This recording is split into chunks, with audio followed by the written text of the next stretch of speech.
Ang paghihiganti ay isa sa pinakamasamang gawain sa mundong ito. Pero ang paghihiganti pala ay meron ding malalalim na kwento. Pinagpalang araw po sa inyong lahat mga kabangers at mga kayanggaw. Ang ibabahagi kong kwento ngayong araw ay karanasan naming noong ako'y binata pa lang sa probinsya ng Capiz. Isang kwentong pilit ibinabaon sa limot ng mga sakim na tao.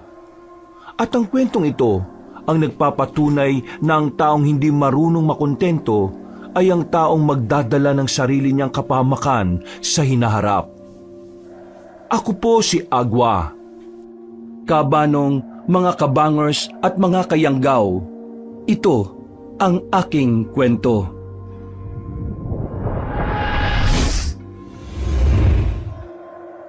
Bago nga pala magsimula ang ating kwento, sana'y mapindot nyo muna ang subscribe button at ang notification bell para lagi kayong nanonotify pag may bago tayong mga kwento. At huwag nyo rin kalilimutan mag-like at comment. Napakalaking tulong po ito sa ating channel para mas makapagatid pa kami sa inyo ng mga magaganda at mga nakakapangilabot na mga kwento. At ngayon, sa ating pagpapatuloy. Bilisan niyo nga ang pag-aayos dyan! Nabubwisit na ako sa kabagalan niya! Akala niyo ba hindi ko alam na binabagalan niyo talaga para humaba ang araw na nandito kayo sa babuyan ka? Mga hinay yubak! Kaya hindi kayo naunlad kasi nandaraya kayo hanggang sa trabaho! Mga inutil! Tingnan niyo yung matandang yon. Galit na naman sa mga trabahador niya. E paano ba naman kasi? Kuripot din naman siyang magpasahod. Kaya ayan, nagtatarantado mga trabahador niya. Kung sana kasi, maayos din siyang makitungo sa mga tao eh. Baka isang araw lang tapos na yung baboyan na pinapagawa niya. Matapobre kasi si Doña Marte. Ang tingin niya sa mga kagaya natin, mga ampas lupa at mabababang uri ng tao. Marami talagang mayayaman ng ganyan. Pero hindi naman lahat Meron pa rin namang mababait at talagang may malasakit sa kapwa. Malas nga lang ng lugar na to dahil si Doña Marta ang mayaman na narito. Hello, tutuloy pa ba tayo dyan? Tingnan mo kasi kaya aga-aga banas na naman. Baka naman tayo pa mapagbuntunan ng matandang yan. Alam nyo naman, kailangan natin ng pera. Wala na tayong panggastos para sa susunod na buwan. Lamang bulsa na rin yung si Doña Marta. Di kapag may mga sinabing hindi maganda, pasok sa kabilang tenga, labas sa kabila. Lolo, bakit po pala tayong dapat magbasbas sa bahay niya? Di ba pari po gumagawa nun? Sa tayong gusto niyang magbasbas Ang pari kasi, para lang yan sa mga blessing ng bahay.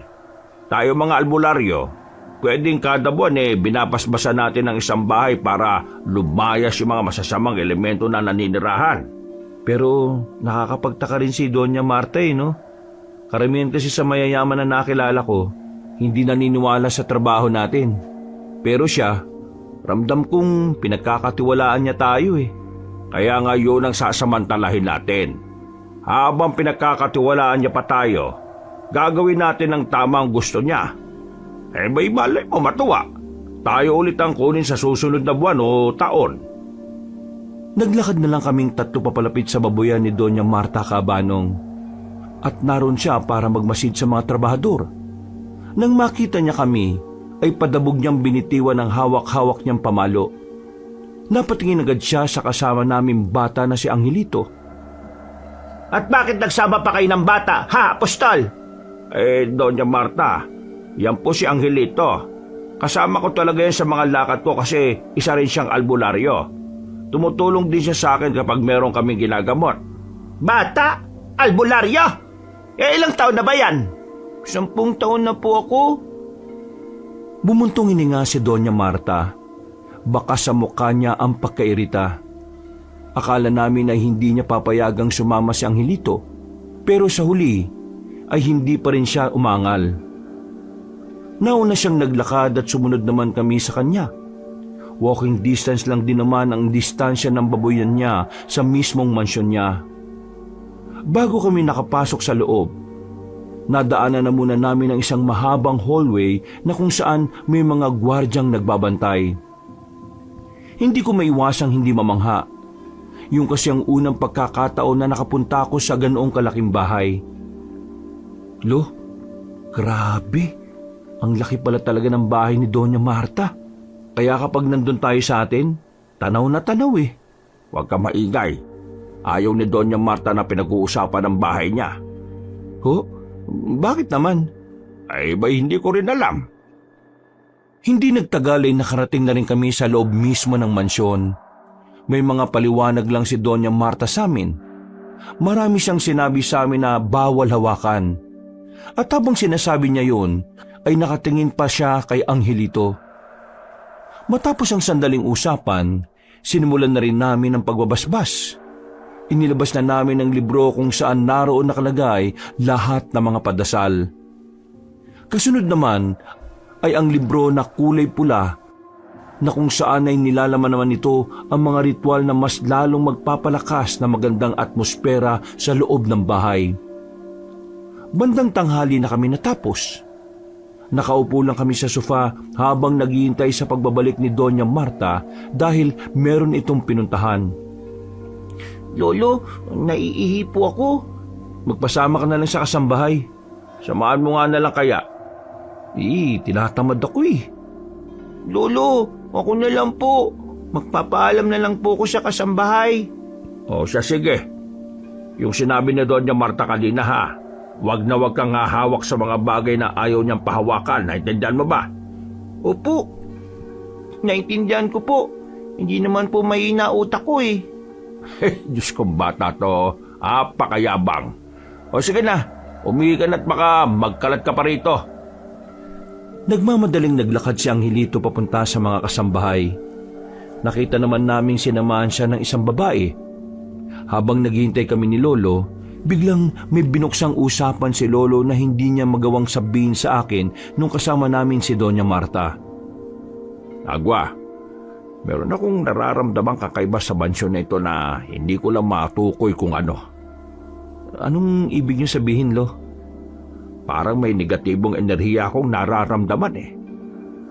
Kaya nga tayo nag-bless dito, di ba? Kasi may negatibong enerhiya. Yun ang tinutukoy ko. Yung negatibong enerhiya na tinaboy natin wala na. Pero yung nararamdaman ko hanggang ngayon, parang nakadikit na talaga siya sa bahay na ito. Para bang kasama siya ng kasaysayan ng tahanan na ito. Yun yung hindi natin kayang alisin. Pero nagtataka lang ako. Hindi ko siya matukoy kung ano Sa tagal ko sa pag-aalbularyo, isang pikit ko lang alam ko na kagad kung anong masamang elemento na namamahay sa isang tahanan. Pero dito, hindi ko alam Isa ba tong nilalang? Nilalang? Parang hindi. Basta, hindi ko maintindihan Kung makakabalik pa tayo rito sa susunod na buwan, baka doon ko malaman. Huwag niyong sabihin na pagtutuunan mo yun ng pansin. Hindi ako mapalagay Wala naman sigurong masama. Kasi malay mo, yung nararamdaman ko pala rito makakasama kay Doña Marta. Bakit hindi na lang natin itanong kay Doña Marta para malaman natin kaagad? Subukan natin kapag nakabalik na siya. Oh, ayan na pala siya. Tumayo kami at tumindig na maayos. Tumingin sa amin ng seryoso matandang babae. Mukhang good mood na siya noong mga oras na yon kaya nabawasan ang kaba ko. Doña Marta, natapos na po namin yung pagbabasbas sa bahay na ito. Ang gawin nyo na lang po ilawan nyo yung mga ibang parte ng bahay na madidilim. Mag-iwan din kayo palagi ng mga kandila sa altar. At yung mga gamit na hindi nagagamitin, kung ayos lang i-dispatcha na. Kasi ang mga masasamang elemento o mga negatibong enerhiya, dumidikit sila sa mga bagay na luma na o yung mga bagay na hindi na masyadong nagagalaw. Sa lahat-lahat, ayos na po ang bahay. Naalis na namin ang mabigat na atmosfera na bumabalot dito. Makakatulog na rin kayo ng mahimbing sa gabi. Ay mabuti naman kung ganon. Ang bayad ay ibibigay ko na rin sa inyo ngayon. Kukunin ko lang sa taas. Ay, Doña Marta, may itatanong lang po ko sa inyo kung ayos lang. Bakit? Ano ba yan? Gusto ko lang naman pong malaman kasi baka makatulong sa inyo ito, ha? Ito bang bahay ninyo, masaya po ba o malungkot ang naging kasaysayan nito? Hindi na muna sumagot si Doña Marta. Pero nakita namin ni Lolo na nagbago ang reaksyon ng mukha niya. Ang kaninang good mood ay parang biglang naging bad mood. Kaya bago pa makapagsalita ang Donya ay agad na binawi ni Lolo ang tanong niya. Ay, nako, hindi naman ninyo po kailangang sagutin ng wala kang karapatan na magtanong tungkol sa mga bagay na masyado ng pribado. Itoon nyo na lang ang atensyon nyo sa kung ano lang ang pwede nyong pakialaman. Ay, sige po, pasensya na po, Doña Marta. Hindi na nagsalita ang matandang yon. Naglakad na rin ito paakyat sa hagdanan. Napakamot na lang sa ulo si Lolo at nakatinginan na lang kaming dalawa. Ilang sandali pa'y nakabalik na rin si Doña Marta at inabot na rin sa amin ang sobre. Pero siyang Hilito ay wala pa rin sa tabi namin. Pupuntahan ko na sana siya pero dumating ang kasambahay. Ang sabi nito, nasagi daw ni Angelito ang flower vase na malapit sa banyo. Nang marinig yun ni Doña Marta, ay agad na nandisik ang mga mata nito. Saktong kararating lang ni Angelito. Anong ginawa mong bata ka? Di ba ang biling ko sa inyo ay wala kayong hawakan na kahit na ano? Alam mo ba kung gano'n nakatagal ang vase na yan? Mas matanda at mas mahalaga pa yung kaysa sa'yo. Bakit mo binasag? Hindi ko naman po hinawakan eh. Nadulas po kasi ako sa tapat ng banyo kasi hindi na punasan yung sahig. Napahawak lang naman po ako sa lamesa tapos umaga po yung vase. Kaya huwag ka na magdahilan. Tatanga-tanga ka kasi. Ay, teka lang. Hindi naman po yata tamang ganyan ang sinasabi niyo sa bata, Doña Marta. Pwede niyo naman siyang kausapin ng mahinahon, ah. Kausapin ng mahinahon? Alam mo ba kung gaano kahalaga ang vase na yan? Kapag pinagsama-sama ang mga buhay ninyong lahat na narito, kulang na kulang pang kapalitan. Lilinisin ko na lang po. Huwag na. Ako na lang ang maglilinis. Lumayas na kayo dito dahil naiirita ka. At ikaw, Minda, ha? Lahat na kasambahay, sabihan mong lumabas. Mamaya na papasok kapag tapos na akong linisin ang kalat ng balahurang bata na ito. Ramdam kong naiinis na rin si Lolo sa mga sinasabi ng Donya. Kaya bago pa makapagsalita si Lolo ng hindi maganda, ay agad ko na rin siyang niyayang lumabas. Kumalma din naman si Lolo habang naglalakad kami pauwi. Habang si Angelito naman ay napapakamot na lang sa ulo. Lolo, Kuya, pasensya na po talaga. Hindi ko naman po talaga sinasadya eh. Hindi ko naman po kasalanan na hindi sila nagpapatuyo ng sahig kaya ako nadulas. Wala kang kasalanan na po. Mabuti nga't nakahawa ka sa lamesang sinasabi mo eh. Kung hindi, baka nabagok pa yung ulo mo sa sahig. Para sa amin, mas mahalaga ka kaysa sa flower vase na yun. Yung flower vase po, yung laman po niya, dugo. Ano? Dugo? Sigurado ka ba dyan sa sinasabi mo, ha? Opo, Lolo. Tingnan mo tong damit ko, oh. Nabayaran ng kaunti. Aba, oo nga, Lo. Dugo nga ito, ah.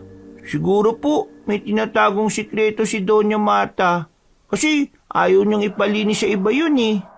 Ang tanong din dyan, anong klaseng dugo ang nakalagay sa vase na yon?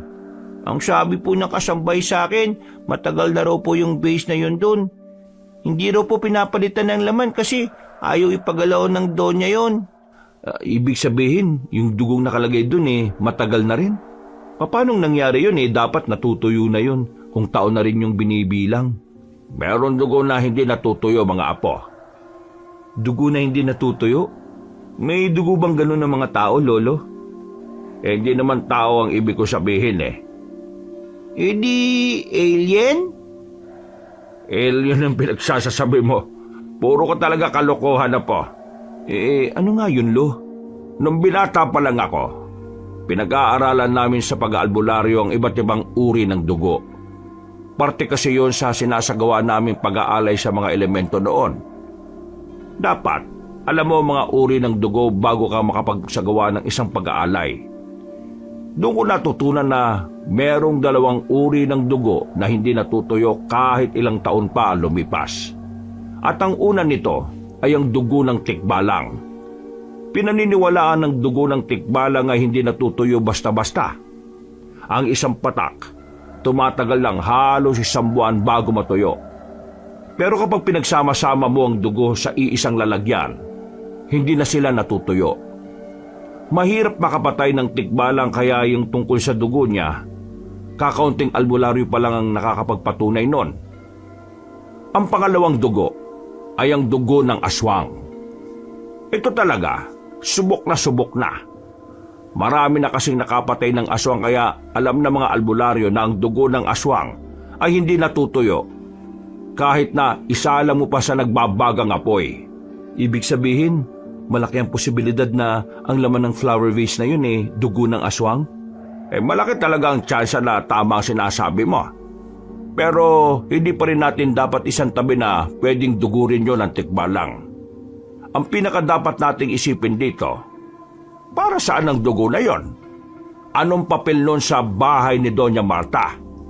Isa lang po talaga ang ibig nitong sabihin. Meron po talagang tinatagong lihim ang Donya.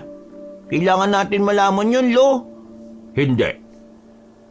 Bakit naman po hindi? May mga bagay na hindi na dapat natin inaalam. Lalo na kung una pa lang nakatadhana na itong manatiling lihim. Paano kung yung palang negatibong enerhiya na nararamdaman nyo, Lo? Hindi nakapagsalita si Lolo sa tanong ko.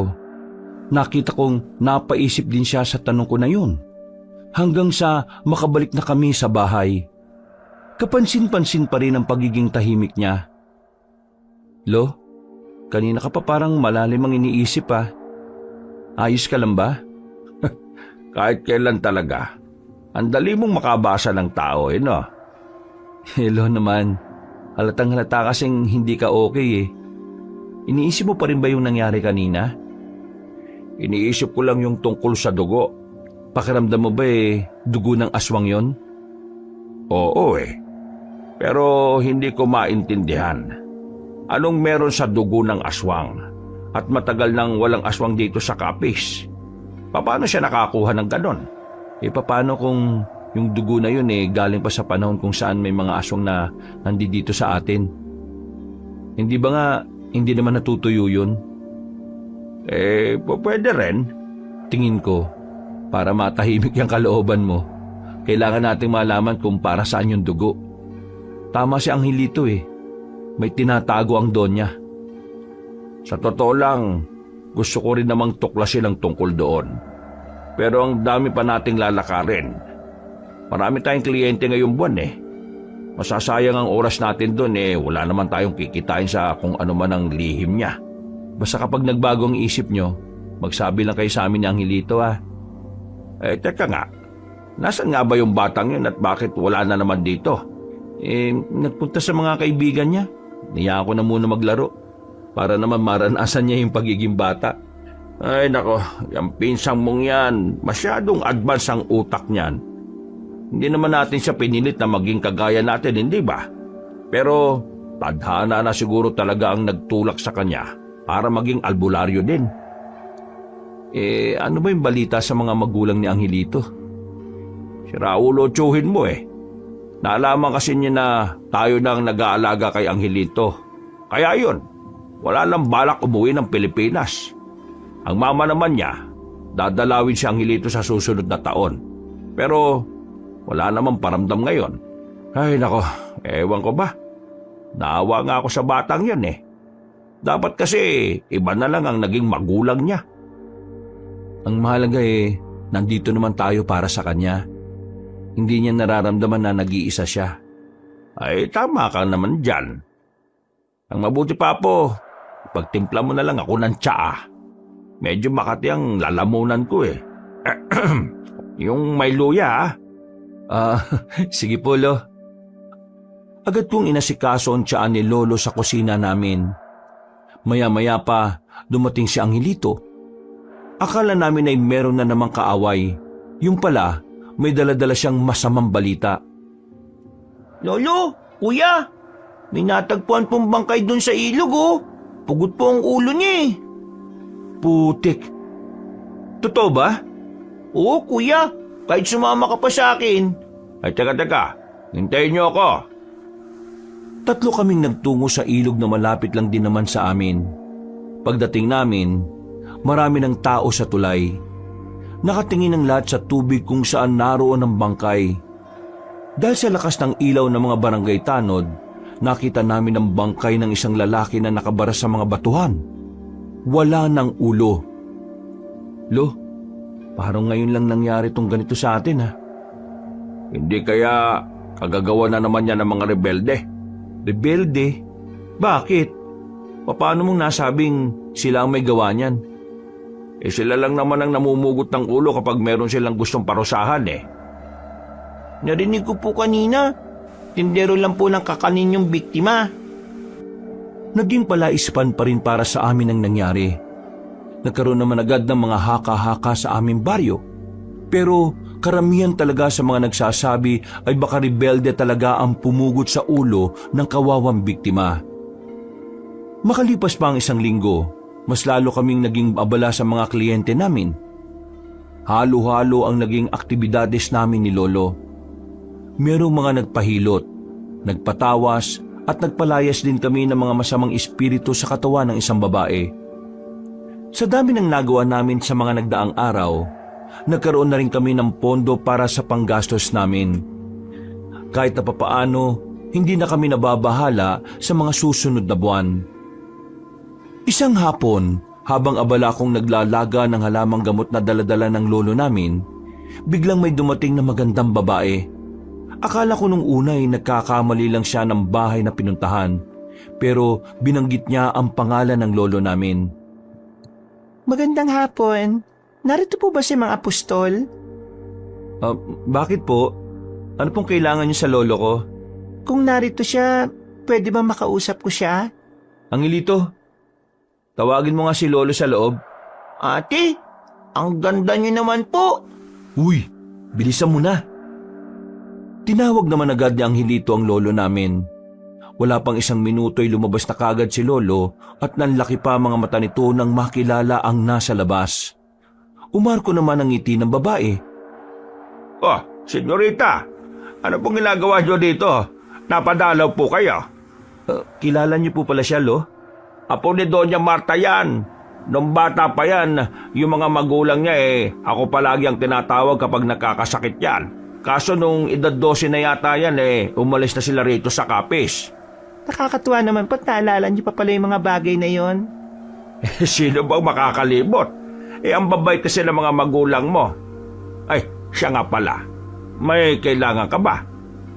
Yun nga po, kaya po ako naparito dahil may sakit po si Lola. Pag-uwi ko ng mansyon, ang sabi sa akin ng mga kasambahay, 2 araw na raw na hindi magandang pakiramdam niya. Kaya kayo kagad ang naisip ko. Ay, ganun ba? Kaso kasi galing kami nung nakaraan dun Galit sa amin ang lola mo. Ito kasi yung bunso kong apo, nakabasag doon. Hindi naman sinasadya aksidente. Kung ayos lang po kayo na lang po magpunta. Hindi naman siguro magagalit kung alam niyang hindi kasama yung nakabasag. Ay, pwede naman. Wala naman problema.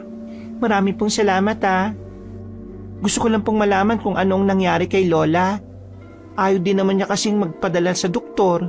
Wala raw siyang tiwala sa ospital Baka raw lalo po siyang magkasakit. O siya, sige. Mag-aanda lang ako ha. Nagmamadali si lolo na kinuha ang mga gamit niya. Habang ako naman, hindi ko maiwasan na hindi mapatingin sa maganda niyang mukha. Para kasi siyang modelo. Para bang yung mga ganong mukha ay sa panaginip lang makikita. Sa ilang minuto lang na naroon siya sa bakuran namin, napahanga na agad ako sa kagandahan niya. Hindi nagtagal, umalis na rin sila lolo. Naiwang kaming dalawa ni Angelito sa bahay at pinagpatuloy ko na lang ang nilalaga ko. Makalipas ang 1 oras, natapos ko na rin ang aking ginagawa. Niyaya ko lumabas ng bahay sa Angelito para mamili lang ng pangmeryenda namin. Mag-aalas 4 pa lang naman kasi ng hapon noon. Kuya, yung babae kanina, ang ganda-ganda niya, no? Siguro, crush mo siya. Magtigil ka nga. Bata-bata mo pa, crush-crush na kagad ang iniisip mo dyan. Ihalata naman sa'yo kanini. Grabe po kasing pagkakatitig mo. Parang gusto mo siyang tunawin. Oo na. Maganda nga yung babae kanina, di ba? As in maganda talaga. Pero lola niya si Doña Marta eh. Kaya wag na lang. Ano naman kung lola niya si Doña Marta? Si Doña Marta po ba yung diligawan niyo? Aba, nangangatwiran ka pang tukmol ka ha? Hindi naman sa ganun. Ang ibig ko lang naman kasing sabihin, mahirap abutin ng mga babaeng ganun. Kaya kung ikaw pipili ka balang araw ha, yung kalibel mo lang din. Hindi. Narinig ko kasi sa radyo, ang pag-ibig daw ay walang pinipili. Basta kung kanino raw po tumitibok ang puso nyo, yun na raw po yun. Kung ano-ano na naman ang naririnig mo ha. Natatawa na lang ako sa pinagsasasabi ng pinsan kong si Angelito. Pero ang tawa kong yon ay nabura ng may mga makasalubong kaming tsismosa na natataranta. Nang tanungin namin kung ano ang nangyayari, sinabi nila sa amin na meron na naman daw bangkay na natagpuan. Pero sa pagkakataong yon ay hindi na raw sa ilog, kundi sa likod na raw ng lumang simbahan. Nagkatinginan kami ni Angelito. Sa halip na bibili kami ng merienda, mas inuna pa namin puntahan yon. Bigla na lang kasi kaming nilamon ng kuryosidad namin. Paglapit namin, nakipagsiksikan kami sa mga nagkukumpulan. Unang tingin agad namin ay katawang duguan ang bumungad sa amin. Nakaiga sa gilid ng halamanan ng lalaking wala ng buhay at wala ng kanang braso. Dilat ang mga mata niya. Wala siyang ibang sugat kundi ang braso niya lang na nawawala. Kuya, braso naman ngayon ang nawawala. Yung nakaraan po, ulo. Kinukulekta yata ng may salarin yung parte ng mga katawan po ng tao eh. Uy, huwag kang nga magsalita ng ganyan. Baka may makarinig sa iyo at makapagdulot pa tayo ng maling impormasyon sa kanila ha. Pero wala po ba kayong ideya sa pwedeng gumawa niyan? Blanco pa rin sa akin eh. Pero kung sino man ang gumawa niyan, napakawala niyang puso. Hindi ko na kinayang tingnan ng bangkay kaya hinila ko na si Angelito para umalis. Nawala na rin kami ng ganang kumain nun. Pagdating namin sa bahay, inabutan namin si Lolo na kararating lang din. Kinuwento namin sa kanya agad ang nangyari. Kagaya ng inaasahan ko, ikinagulat na naman niya ang balitang dala-dala namin. Maging siya ay napapaisip na rin kung sino nga ba ang salarin. Una, ulo nawawala. Ngayon, kanang braso naman. Ano kayang naisip ng gumawa nun at bakit gano'n niya pinapatay ang mga biktima? Wala namang makapagsabi lo eh. Kahit yung mga pulis eh, wala rin namang maibigay na matinong impormasyon. Bakit lo?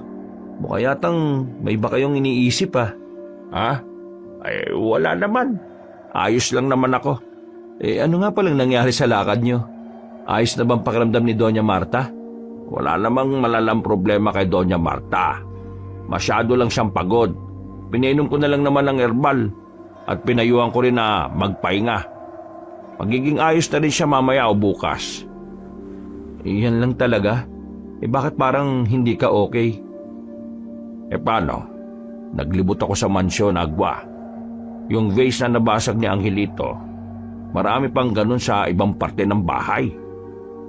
Kung marami pang ganun, ibig sabihin, may kung anong mahalagang papel nga yung mga dugo na nakalagay sa vase na yun. Medyo naghihinala na ako rito kay Doña Marta Bakit? Ano po bang nasa isip niyo, Lo? Pakiramdam ko, meron siyang ginagawa na may kinalaman ng itim na salamangka. Mangkukulam si Doña Marta? Hindi. Wala akong nararamdaman na ganun sa kanya. Basta, palagay ko, may ginagawa siyang ipinagbabawal. Anong balak niyo ngayon? Tingin ko, kailangan talaga nating alamin kung anong tinatago niya. Isang linggo ulit ang nakalipas, Kabanong.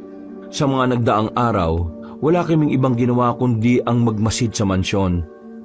Nagmatsyag din kami kay Doña Marta, pero kahit na anong gawin namin, wala kaming makuhang impormasyon na magbubunyag kung ano man ang ginagawa niya. Mga bandang alas 5 ng hapon, nakita namin si Doña Marta na lumabas kasama ang apo nitong si Esma. Wala silang ibang kasama. Talagang silang dalawa lang. Naisipan namin ni Lolo na sundan ng dalawa. At sa pagsunod nga namin sa kanila, hindi namin inakala na makakarating kami ng kagubatan. Lo, ano kayang gagawin nilang dalawa sa gubat na to? Medyo malayo na to sa bahay nila. Sinasabi ko na nga meron talagang tinatago ang donya na yan eh. At alam din pala ng senyorita. Masama talaga ako, ko. Kaya kailangan talaga nating malaman. Sinundan pa namin ang sinundan ng maglola hanggang sa marating na nga namin ang malaking puno. Malapad ang katawan nito at nung mga sandaling yon, nakita namin silang dalawa na pumunta sa likuran ng puno. Nang sundan namin sila roon, nagtaka kami dahil bigla silang nawala. Pagtapak namin, narinig namin ang kakaibang kalabog sa paanan namin. Dito na namin natuklasan ang sikretong daan pababa. Meron silang underground. Nagkatinginan kami ni Lolo.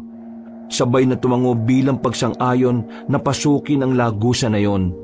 Pero hindi pa man namin nabubuksan ang pintuan nang biglang makarinig naman kami ng malakas na sigaw. Dinig na dinig namin yon. Kaya nasisiguro namin na hindi yon na nasa malapit lang ang sumisigaw. Parang humihingi ng tulong yun . Unahin na muna natin yon.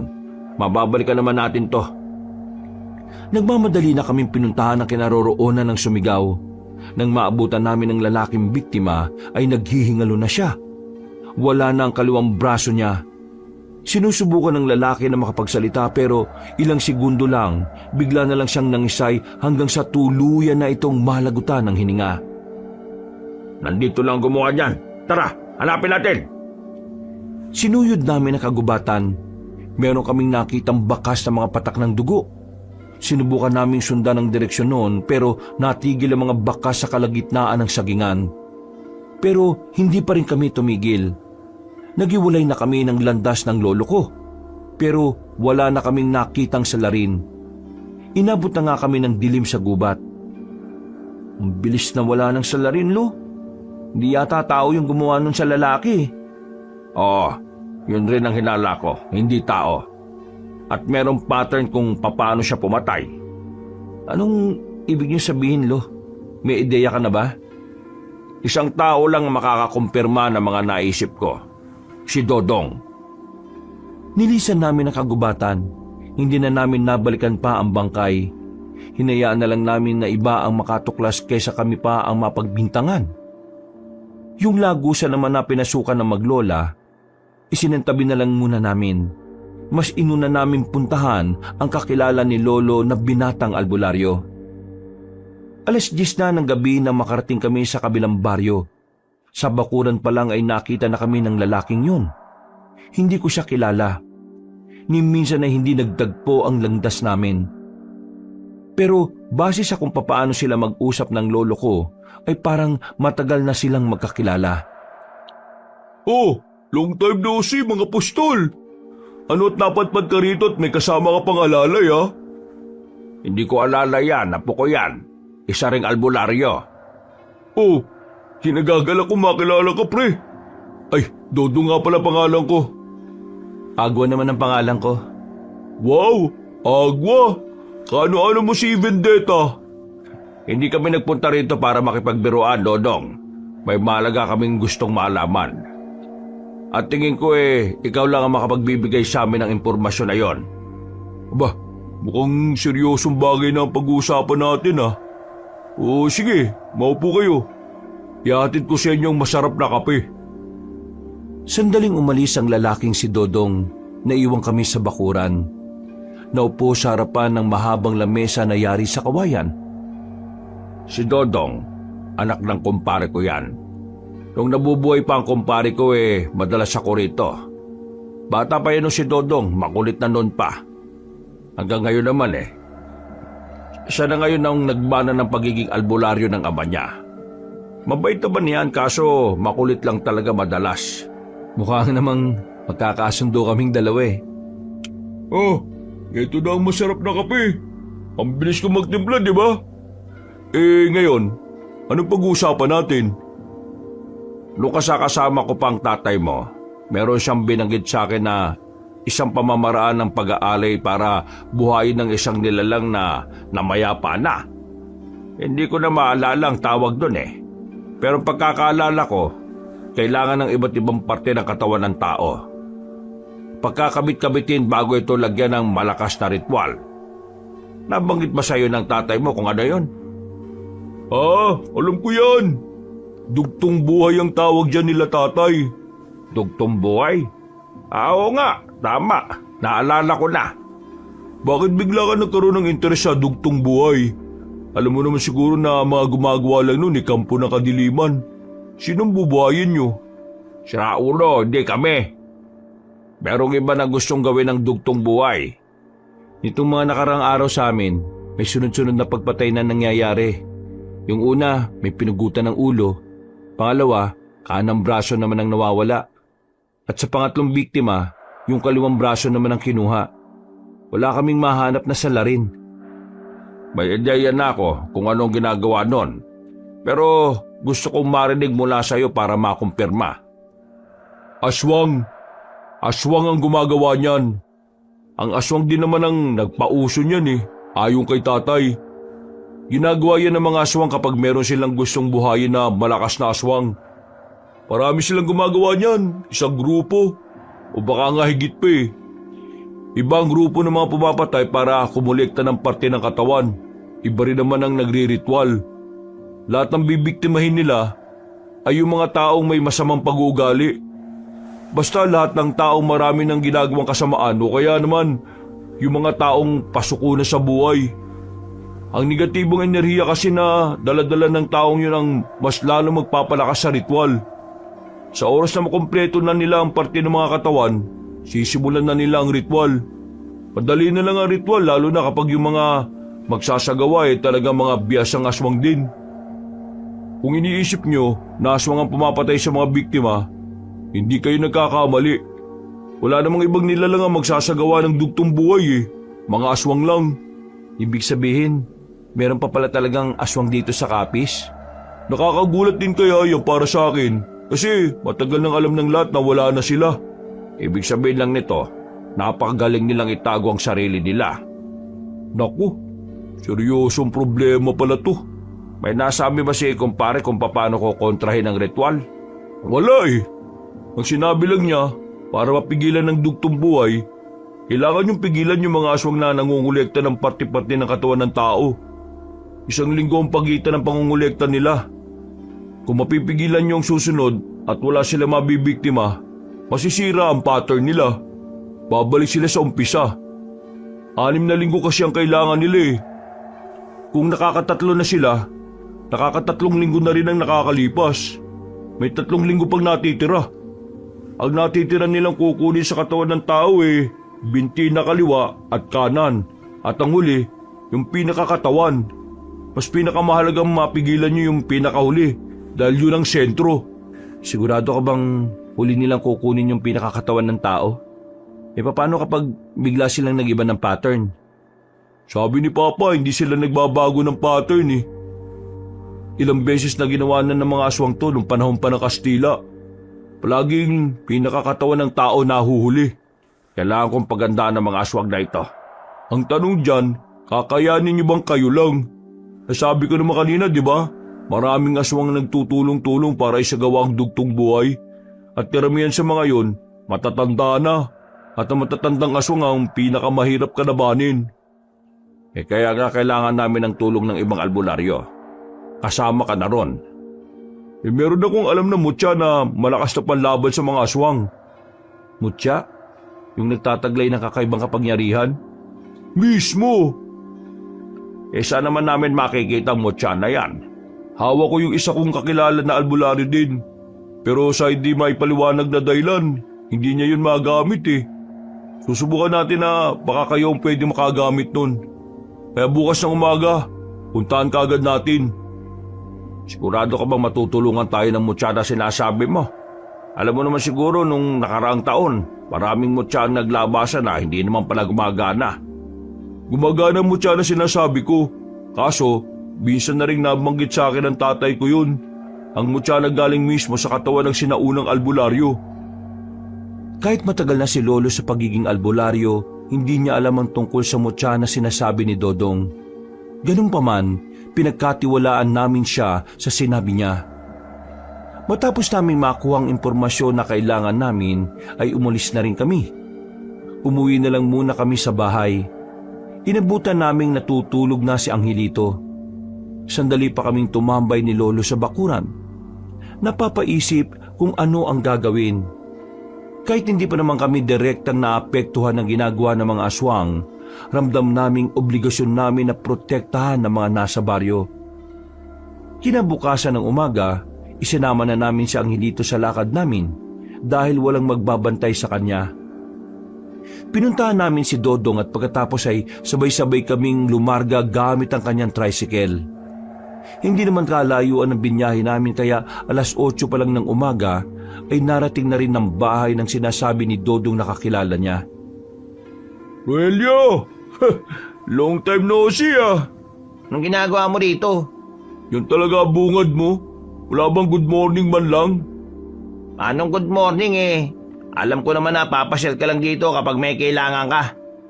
Teka, sino pala yung mga kasama mo? Pamilyang albularyo. Ito si Mang Apostol, kumpare ni Erpat. Matagal ng albularyo yan. Veterano na rin na may tuturing.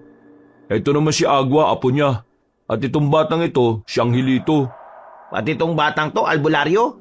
Opo, albularyo po ko. Marami na po kong napagaling. Ano bang kailangan nyo? Nabanggit ko sa kanila tungkol sa mutya. Naisip ko lang na baka isa sa kanilang tatlo ang makagamit nun. Baka pwedeng ipahiram natin sa kanila. Ipahiram? Seryoso ka ba? Ano yun, laruan? Kailangan namin ng panlaban sa mga aswang. Teka. Aswang? Wala nang aswang ah. Matagal na. Hindi totoong wala sila. Ang totoo, nagtatago lang sila sa loob ng mahabang panahon. Ngayon, may sinusubukan silang buhayin. Agad na naming pinaliwanag kay Rogelio ang mga bagay-bagay.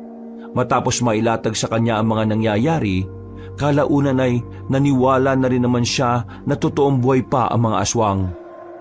Sa katunayan, nasabik din siyang makaharap ang mga aswang kaya nagkusa na siyang sabihin sa amin na gusto niyang sumama na mapuksa ang mga aswang. Ngayon pwede na ba namin makita kung ano yung mutya? Ano mutya ba yung sinasabi niyo? Mutya ng libag. Mutya ng libag? Meron po ba nun? Nagsalubong ang kilay ni Rogelio dahil sa tawa ni Angelito. Kitang-kita ang inis sa mukha nito. Kaya kinalibit ko kagad ang pinsan ko para patahimikin. Ano nakakatawa bata, ha? Sandali. Seryoso ka ba? Hindi kami nakikipagbiruan dito, iho, ha? Bakit mukha ho ba ako nakikipaglokohan? Pre, anong mutya ng libag? Akala ko ba mutya ng kuko? At saan mo naman nadampot yung mutya ng kuko? Wala akong sinabing ganun, ha? O sige, ganito. Ipaliwanag mo na lang sa amin kung para saan yung mutya ng libag? Nagpipigil kayong tumawa. Pinagtatawanan nyo lang ako eh. Hindi. Hindi naman siya ganon. Ngayon lang kasi kami nakarinig ng ganon. Ang mabuti pa, sabihin mo na lang sa amin ang bagay tungkol sa mutya na yon. Sandaling namayaning katahimikan, pero ang totoo, gusto ko na rin tumawa ng mga sandaling yon, kabanong. Humugot ng malalim na paghinga si Rogelio. Nang makita niyang handa kaming makinig, ay sinimulan na rin niya ang pagsasalita. Nakakatawa mang isipin pero ang mutya na tinutukoy ko ay totoong nanggaling sa libag. Mula ito sa katawan ng sinaunang albularyo na si Ramses. Pinagpasapasahan na ito ng angka namin hanggang sa makabagong henerasyon. Pero ni isa sa amin walang makagamit. Ang sabi ng mga kamag-anak ko, ang tanging makakagamit lang daw nun ay ang taong may pinakamalinis na puso. Ang sino mang makakawak sa mutya ay siyang itinakdaan na gumamit nito. At para mapalabas ang totoo nitong kapangyarihan, kailangang hindi maligo ang gagamit sa loob ng 1 buwan. Teka, hindi maliligo? Para ano? Lakas amot sa. Seryoso nga ako sa sinasabi ko. Kahit ipabasa ko pa sa inyo yung libro. Sige, tuloy mo. Ang nagmamayari kasi ng mutya nito ay si Ramses. Hindi niya hilig maligo. Sa kakaiwas niya sa kalinisan, doon lumabas yung mutya sa mismong katawan niya. Kailangan maramdaman ng mutya na ang nagmamayari sa kanya kagaya rin ng una niyang amo.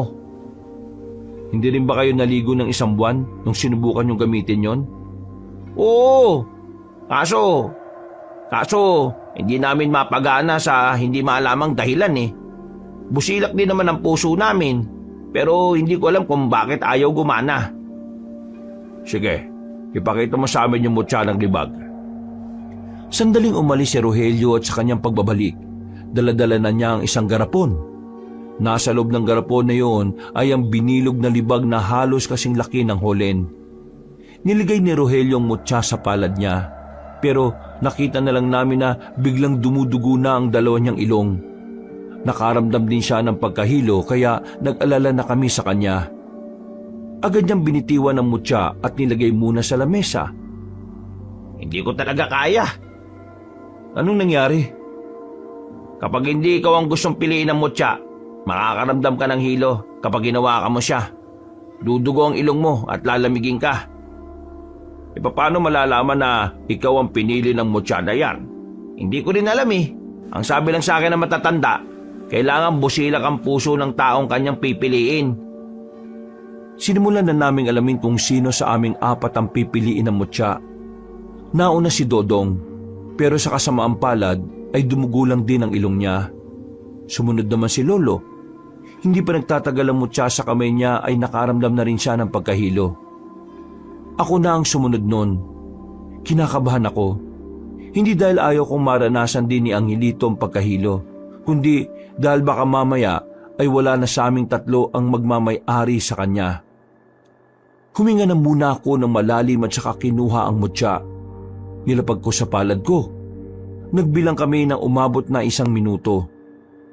Nagkakatinginan na sila. Nagtataka sila dahil sa akin lang tumagal ang mutya nang hindi ako nahihilo at dinuduguan ng ilong. Oh, hindi dumudugo ilong niya Agwa, nakakaramdam ka ba ng hilo? Wala Hindi ako nakakaramdam. Ikaw ang pinili! Magsasalita pa sana ako nang biglang unti-unting natunaw ang libag sa palad ko. Nagtubig at parang nagputik. Nataranta si Rogelio. Ang sabi niya kasi, hindi raw ako ang pinili. Nasira daw ang mutya. Hindi naman daw kasi nalulusaw ang mutya ng libag. Matigas na raw kasi yon dahil sa tagal na nitong nakaimbak. Dismayado kaming lahat sa nangyari.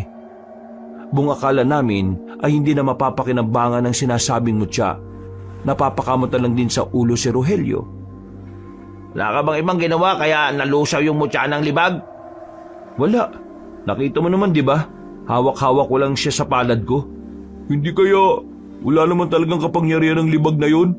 Ibig ko sabihin, meron naman pero hindi naman malakas. Kasi kung malakas yun, hindi naman yung matutunaw ng basta-basta Baka kailangan na lang po nating tanggapin na lalabanan po natin ng mga asong na walang inaasahang mutya. Kung wala tayong magagawa sa mutya, ihanda na natin ang sarili natin sa pakikipaglaban. Tama si Lolo. Lalo na ngayon. Malapit na nilang mabuo ang katawan. Kailangan nating mapigilan yon. Hindi pa rin ako makapaniwala na ang mutya na ilang dekada na naming iningatan ay nalusaw na lang ng ganon. Pasensya ka na pare Hindi sana mawawala yun kung hindi ko sila dinala rito. Hindi, ayos lang yun. Ako rin naman ang nagsabi sa'yo dati na magdala ka ng albularyo rito para alamin kung sinong tagapangalaga ng mutya. Wala kaming napala nung umagang yon. Bagsak ang mga balikat namin nang lumabas na kami ng bakuran ni Rogelio. Napapailing na lang din si Dodong. Wala, ganun talaga. Ginawa ko na makakaya ko para makatulong pero wala tayong napala. Pero huwag kayong mag-alala.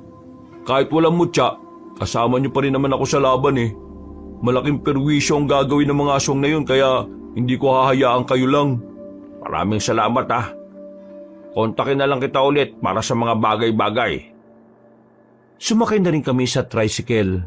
Inihatid kami ni Dodong sa mismong baryo namin. Nang makauwi na kami, ay para kaming lantang gulay. Nanghihina kami sa nangyari. Akala kasi namin ay makakagamit na kami ng isang mutya na talaga namang magiging panlaban sa mga aswang. Lo, nasira ko ba talaga yung mutya? Hindi natin alam. Pero kung sakali mang ikaw ang dahilan kung bakit yun nasira, wala ka namang kasalanan doon. Sumusubok lang naman tayo eh. Ay, siya nga pala, Lo. Kailangan natin puntahan yung lagusan na pinasukan nila Doña Marta. Bukas. Subukan natin balikan bukas. Hindi ako makatulog ng mga sandaling yon, Kabanong. Kaya ang ginawa ko, ininom ko ang natitirang alak ni Lolo. Kinabukasan, tanghali na akong nagising. Nagluluto na si Lolo sa bakuran, habang si Angelito naman ay naghuhugas na ng mga pinggan. Paglabas ko, saktong dumating si Esma, ang apo ni Doña Marta. Ay, Senyorita Esma, napadalaw ka ulit. Bakit? May sakit na naman ba ang Donya? Wala namang problema. Nandito lang ako para ihatid itong pasasalamat niya sa inyo, mga prutas. Ay nako, nag-abala pa kayo. Pero maraming salamat ha. Malaking tulong to para sa mga kagaya kong tumatanda na. Sige po, aalis na po ako. Ay maupo ka muna at magpahinga. Kabilang baryo pa ang bahay ninyo kaya alam kong napagod ka sa paglalakad. Hindi na po. Meron pa po kasi akong pupuntahan bukas eh. Hindi na kinulit pa ni Lolo si Esma, pero malakas ang kutob namin ang tinutukoy nitong pupuntahan ay walang iba kundi ang underground sa kagubatan. Nagkatinginan kami ni Lolo. Nagkakaintindihan agad kami kahit sinyasan lang. Mabilis na lumipas sa mga oras. Sumapit na rin ang kinagabihan. Iniwan na muna namin si Angelito sa kapitbahay namin. Habang kami naman ay tinungo ang kagubatan para balikan ang nakita naming lagusan. Lo, tama pa ba itong dinaraanan natin? Bakit parang mas malayo ito kaysa nung una? Mukha lang malayo kasi wala tayong sinusundan. Pareho lang yan. Bilisan mo na lang ang lakad mo para makarating tayo kaagad. Kailangang wala sila ron kapag nakarating na tayo. Malalaking hakbang na ang ginawa namin ni Lolo para marating ang patutunguhan namin. Hindi nagtagal, natanaw na rin namin ang malapad at malaking puno. Wala kaming sinayang na oras. Dali-dali kaming lumapit. Pagangat namin ng pinto, nakabukas yun. Kaya ang nasa utak namin ay baka nasa ibaba pa ang maglola. Kaya ang ginawa namin ay nagtago na muna kami sa gilid. Hindi na muna kami pumasok. Naghintay kami ng halos kalahating oras. Maya-maya lang, nakita na naming lumalabas na ng lagusan na yon ang maglola, dala ang malaking lampara na nagsisilbing ilaw nila. Hinintay na muna namin sila makaalis. Nang masiguro naming wala na sila, mabilis naming nilapitan ang lagusan. Ang kaso nga lang, nakakandado na yon kaya hindi rin kami nakapasok sa baba. Lo, nakakandado? Ano, wasakin na lang natin? Wag. Kapag winasak natin, malalaman nilang may pumasok. Baka hindi na tayo makabalik ulit. E anong gagawin natin ngayon? Naghintay-hintay pa naman tayo. Dapat pala kanina pumasok na tayo eh. Siguro ang kailangan natin gawin, kausapin natin si Esma. Sa kanya natin mismo malalaman ang mga sagot sa mga tanong natin. Kayong dalawa! Nagulat kami nang marinig namin ang tinig ni Doña Marta. Nasa likuran na namin sila. Hindi pa pala sila nakakaalis. Pinatay lang pala nila ang lampara kaya hindi na namin sila nakita. Nang buksan ulit ni Esma ang lampara, nakita naming masama ng tingin sa amin ng Donya. Tama nga ang hinala ko. Kayo yung sumusunod sa amin nung nakaraang gabi. Ano kailangan nyo? Bakit kayo nandito? Kayo ang dapat naming tanungin ng ganyan. Bakit kayo narito at anong ginagawa nyo sa ilalim ng lagusan na yan? Wala ka nang pakialam doon. Sagutin mo ang tanong ko. May kinalaman ba ito sa mga aswang? Nanlaki ang mga mata ni Doña Marta nang marinig ang sinabi ni Lolo. Hindi yata nito inaasahan na may ideya na rin kami sa tinatago nila. Biglang hindi na makatingin si Doña Marta. Balak pa nilang ibahin ang usapan pero hindi to tinantanan ng lolo ko. Yung mga dugo sa mga flower base sa bahay ninyo, alam kong dugo yun ng mga aswang. Dalang dugo ng mga aswang ay hindi natutuyo. Ngayon, paano nyo itatanggi na wala itong kinalaman sa mga aswang? Hindi ko alam ang mga pinagsasasabi mo. Kung ayaw mong ipakulong ko kayo, ay lubayan nyo na kami. Kung ano man ang ginagawa namin, wala na kayong pakialam. Nandito pa ang mga aswang, Doña Marta. Hindi sila namatay kahit kailanman. Sa katunayan, nagsasagawa na sila ng hakbang para buhayin ng isang malakas na aswang. Imposible ang sinasabi ninyo. Hindi sila makakagawa ng kahit na anong hakbang. E di namin mo na rin ng totoong may kinalaman itong ginagawa niyo sa mga aswang. Natamimi si Doña Marta. Wala na siyang lusot ng mga sandaling yon. Napabuntong hininga na lang siya. Sinimantala na namin ang pagkakataon para makakuha ng impormasyon sa kanila. Kutob kasi namin na ang malalaman namin mula sa kanila ay makakatulong sa mga ginagawa namin. La, mukhang kailangan na rin nilang malaman. Hindi na tayo makakalusot. Pinubukas ulit ni Doña Marta ang lagusan. Isinama niya kaming bumaba roon para pag-usapan kung ano man ang nalalaman nila. Nang nasa loob na kami, isa-isa nilang sinindihan ng mga malalaking sulo. Nakakamangha dahil yun ang unang beses na nakapasok ako sa isang underground. Para siyang kuweba sa ilalim na may malawak din na espasyo.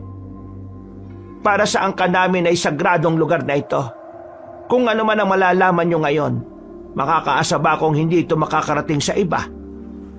Iingatan namin ang sikreto niyo kung yun ang gusto mo, Doña Marta. Mabuti nang nakakaintindihan tayo. Ano bang eksaktong ginagawa ng mga nagpupunta rito? Noong araw, halos lahat ng babae sa angka namin ay miyembro ng samahan ng mga babaylan. Sa mismong lugar na ito sinasagawa ang pagriritual para sa iba't ibang layunin. Kagaya na lang ng pakikipag-usap sa mga nilalang sa kabilang mundo. Sa pagpapalakas din ng espiritual na aspeto ng mga tao sa partikular na nayon. Malaki ang naging papel ng mga babaylan noong araw, lalo na sa kalikasan. Nagsasagawa rin kasi sila ng himala para madiligan ng mga bundok na natutuyot dahil sa panahon ng tag-init. Pero isang pagkakamali ang ginawa ng mga babaylan na naging mitya ng kanilang mga buhay. Biglang nakaramdam kami ng awa base sa ekspresyon ng mukha ni Doña Marta. Hindi ko inakala na darating ang oras na makikita ko siya sa ganoong postura. Wala akong maramdamang pagiging matapobre niya noong mga oras na yon. Isang veteranong babaylan ang dumating sa Capiz. Nagbigay ito ng babala sa lahat. Isang malakas na dilubyo raw ang darating sa probinsya. Kung hindi ito mapipigilan, maraming buhay ang mawawala. Noong mga panahon na yon, naniwala ang buong angkan namin sa sinabi na matanda. Natataranta sila. Kaya naman, ang mismong lola ko na ang nakaisip ng paraan. Kailangan nilang makausap ang espiritu ng kagubatan. Yon ay para protektahan ang mga baryo na pinaliligiran nito laban sa paparating na dilubyo. Nakaligtas ba sila sa dilubyo? Hindi. Marami ang namatay sa kanila. Kasama na roon ang lola ko pati na rin ang mga kamag-anak ko. Bakit? Hindi ba nila nakausap ang espiritu ng kagubatan? Hindi sila nagtagumpay na makausap yan. E ano naman ang koneksyon sa mga aswang doon? Ang dahilan kung bakit galit na galit ang mga aswang sa mga babaylan. Dahil sa karumal-dumal na ginawa ng mga babaylan noon. Para kasi makausap ang espiritu ng kagubatan, kailangan mag-alay ng dugo ng mga masasamang nilalang. At ang unang naisip ng mga babaylan, mga aswang. Pinakuha nila ang mga aswang at wala silang pinipili. Bata man o matanda. Lahat ng yon, pinaslang at kinuha ang mga dugo. Isinaboy sa gubat. Pero sa kasamaang palad, hindi yun naging epektibo. Dumating ang dilubyo. Malakas na bagyong sumira sa lahat ng nasibulan ng mga babaylan. Namatay ang karamihan sa kanila. Ang masakit pa ron, ang mga naiwang henerasyon. Kami ang babalikan ng mga aswang na natitira. Kaya nang dumating na sa henerasyon ko, lahat ng kilala kong manunugis ay binayaran ko para lang mahuli ang pinakapinuno. Siya si Vendetta. Kasama siya sa mga aswang na dapat ay magiging alay sa gubat. Napatay siya ng mga manunugis pero hindi nila nakuha ang katawan dahil inadod sa ilog. Kaya nga sinabi ko kanina, imposibleng makabalik sila. Imposibleng buhayin siya ulit. Dahil ang alam ko, wala na ang katawan niya. Yung mga dugo ng aswang sa flower base, para saan naman ngayon? Ang mga dugo na yon ay tira-tira sa mga dugong isinaboy sa gubat noon. May mga ritual ang mga flower base. Pinaniniwalaan na kapag nasa loob yon ng bahay, hindi kami dadapuan ng kahit na anong karma. Pero nang mabasag ang isa, dito ko naramdaman na parang magsisimula na ang masamang balik sa amin. Pwede ba naming malaman kung ano ang binabalikan nyo rito? Pinasunod kami ni Doña Marta. Naglakad kami ng kaunti. Dinala niya kami sa isang malaking ribulto ng itim na anghel. Nakita pa namin doon ng mga alay na prutas na ang ilan ay nabubulok na. Kailangan namin magpunta rito kapag nakakaramdam kami ng hindi maganda. Sa itim na anghel na yan namin dinarasal ang lahat. Nawindang ako noon sa lahat ng nalaman namin sa maglola. Hindi ko inakala na ganun pala kalalim ang pinagbulan ng kanilang angkan. Namamangha at napapanganga na lang ako. Sobrang komplikado ang nakaraan nila, Kabanong. Totoo pala talaga na may madilim na kasaysayan na bumabalot sa bahay nila Doña Marta. Dahil ang bahay daw na yon ay siya rin mismong bahay ng mga kamag-anak nila noon. Doña Marta, mukhang nahanap na ng mga aswang ang katawan ng sinasabi mong pinuno ng mga aswang. Isasagawa na nila ang tinatawag na dugtong buhay, na kung saan, gamit ang iba't ibang parte ng katawan ng tao ay pagkakabit-kabitin nila bilang alay para buhayin ng isang malakas na aswang. Nakakatatlo na sila, Doña Marta. Kapag nagtagumpay sila, alam mo naman na siguro kung sino ang una nilang babalikan. Bumaka sa matinding takot sa mukha ng matandang babae, Kabanong. Ang dating maangas at masungit na Donya ay naging maamo na sa paningin namin. Punong-puno ng takot ang mukha niya. Hindi rin mapakali ang kamay niya dahil sa kaba. Hindi siya maaaring makabalik. Hindi niya pwedeng malapitan ng pamilya ko. Ibang henerasyon na ito. Wala na sila kinalaman kung ano man ang ginawa ng kamag-anak ko at kung ano man ang ginawa ko kay Vendetta. Kaya gusto kong hingi ng tulong ninyo. Kung totoong gumagawa na sila ng hakbang para maibalik siya, tulungan niyo akong protektahan ang pamilya ko. Kayong tatlong albularyo, kailangan ko kayo. Handa kaming tumulong sa lahat ng kailangan niyo. Huwag lang sila makalapit sa amin. Ang mabuti pa, habang hindi pa nabubuhay ang pinuno ng mga aswang, umalis na kayo ng bansa. Hindi nila kayo masusundan kapag wala na kayo dito. Yun ang pinakamagandang magagawa nyo para hindi kayo mapahamak. Magsasabi na lang kami sa inyo kung ano ang mga kailangan namin. Napapatango na lang si Doña Marta. Pumayag naman siya sa mga sinabi namin sa kanya. Maya-maya pa, sabay-sabay na rin kaming lumabas sa underground. Magkakasama naming tinahak ang kagubatan pabalik.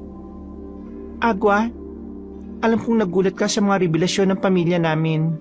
Pero sana, wag sumama ang tingin mo sa amin. Hindi ko alam kung masama ba yung ginawa ng mga babaylan noon para protektahan ng mga tao. Kasi, aswang naman kasi yung mga yun eh. Kaya parang okay lang na paslangin sila at ialay. Pero sa kabilang banda, yung mga aswang na pinaslang nila may mga pamilya rin. May mga anak, kapatid, ama't ina. May pamilya. Kaya hindi rin natin talaga maaalis na kamuhuyan nila ang angkan ninyo eh. Pero yung ginawa ni Doña Marta, tama lang yun. Yun lang ang tanging paraan para mailayo ang bagong henerasyon sa kapahamakan.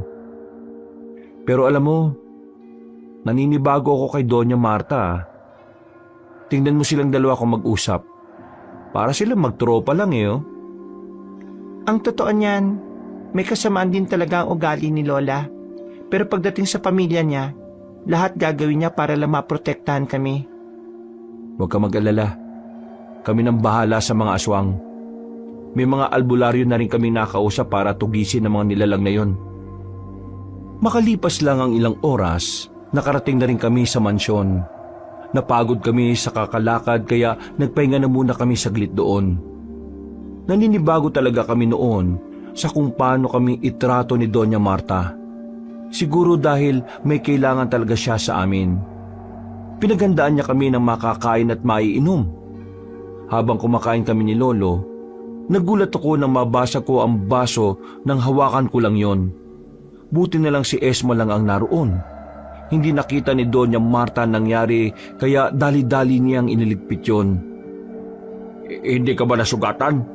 Hindi naman po, Lo, pero nagtataka ako. Bakit nabasag yung baso hinigpitan ko lang naman ang paghawak. Makapal yung baso ah. Hindi naman yung mababasag kahit 2 kamay mo pang magigpit ng hawak doon. Parang biglang nagkaroon ng kakaibang lakas tong kamay ko, Lo. Anong sinasabi mo? Hindi ko alam eh.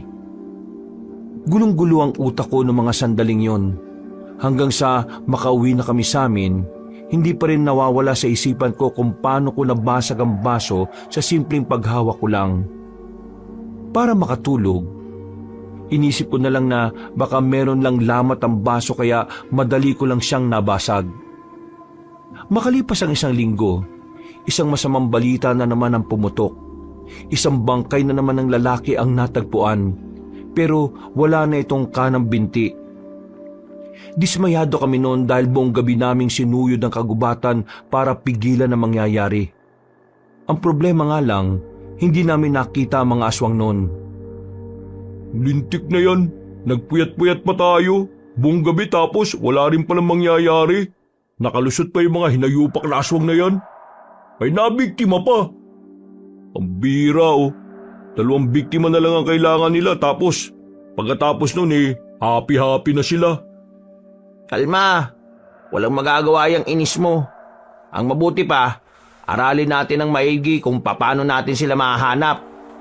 Paano naman kasi natin matitsyempoan ng mga aswang?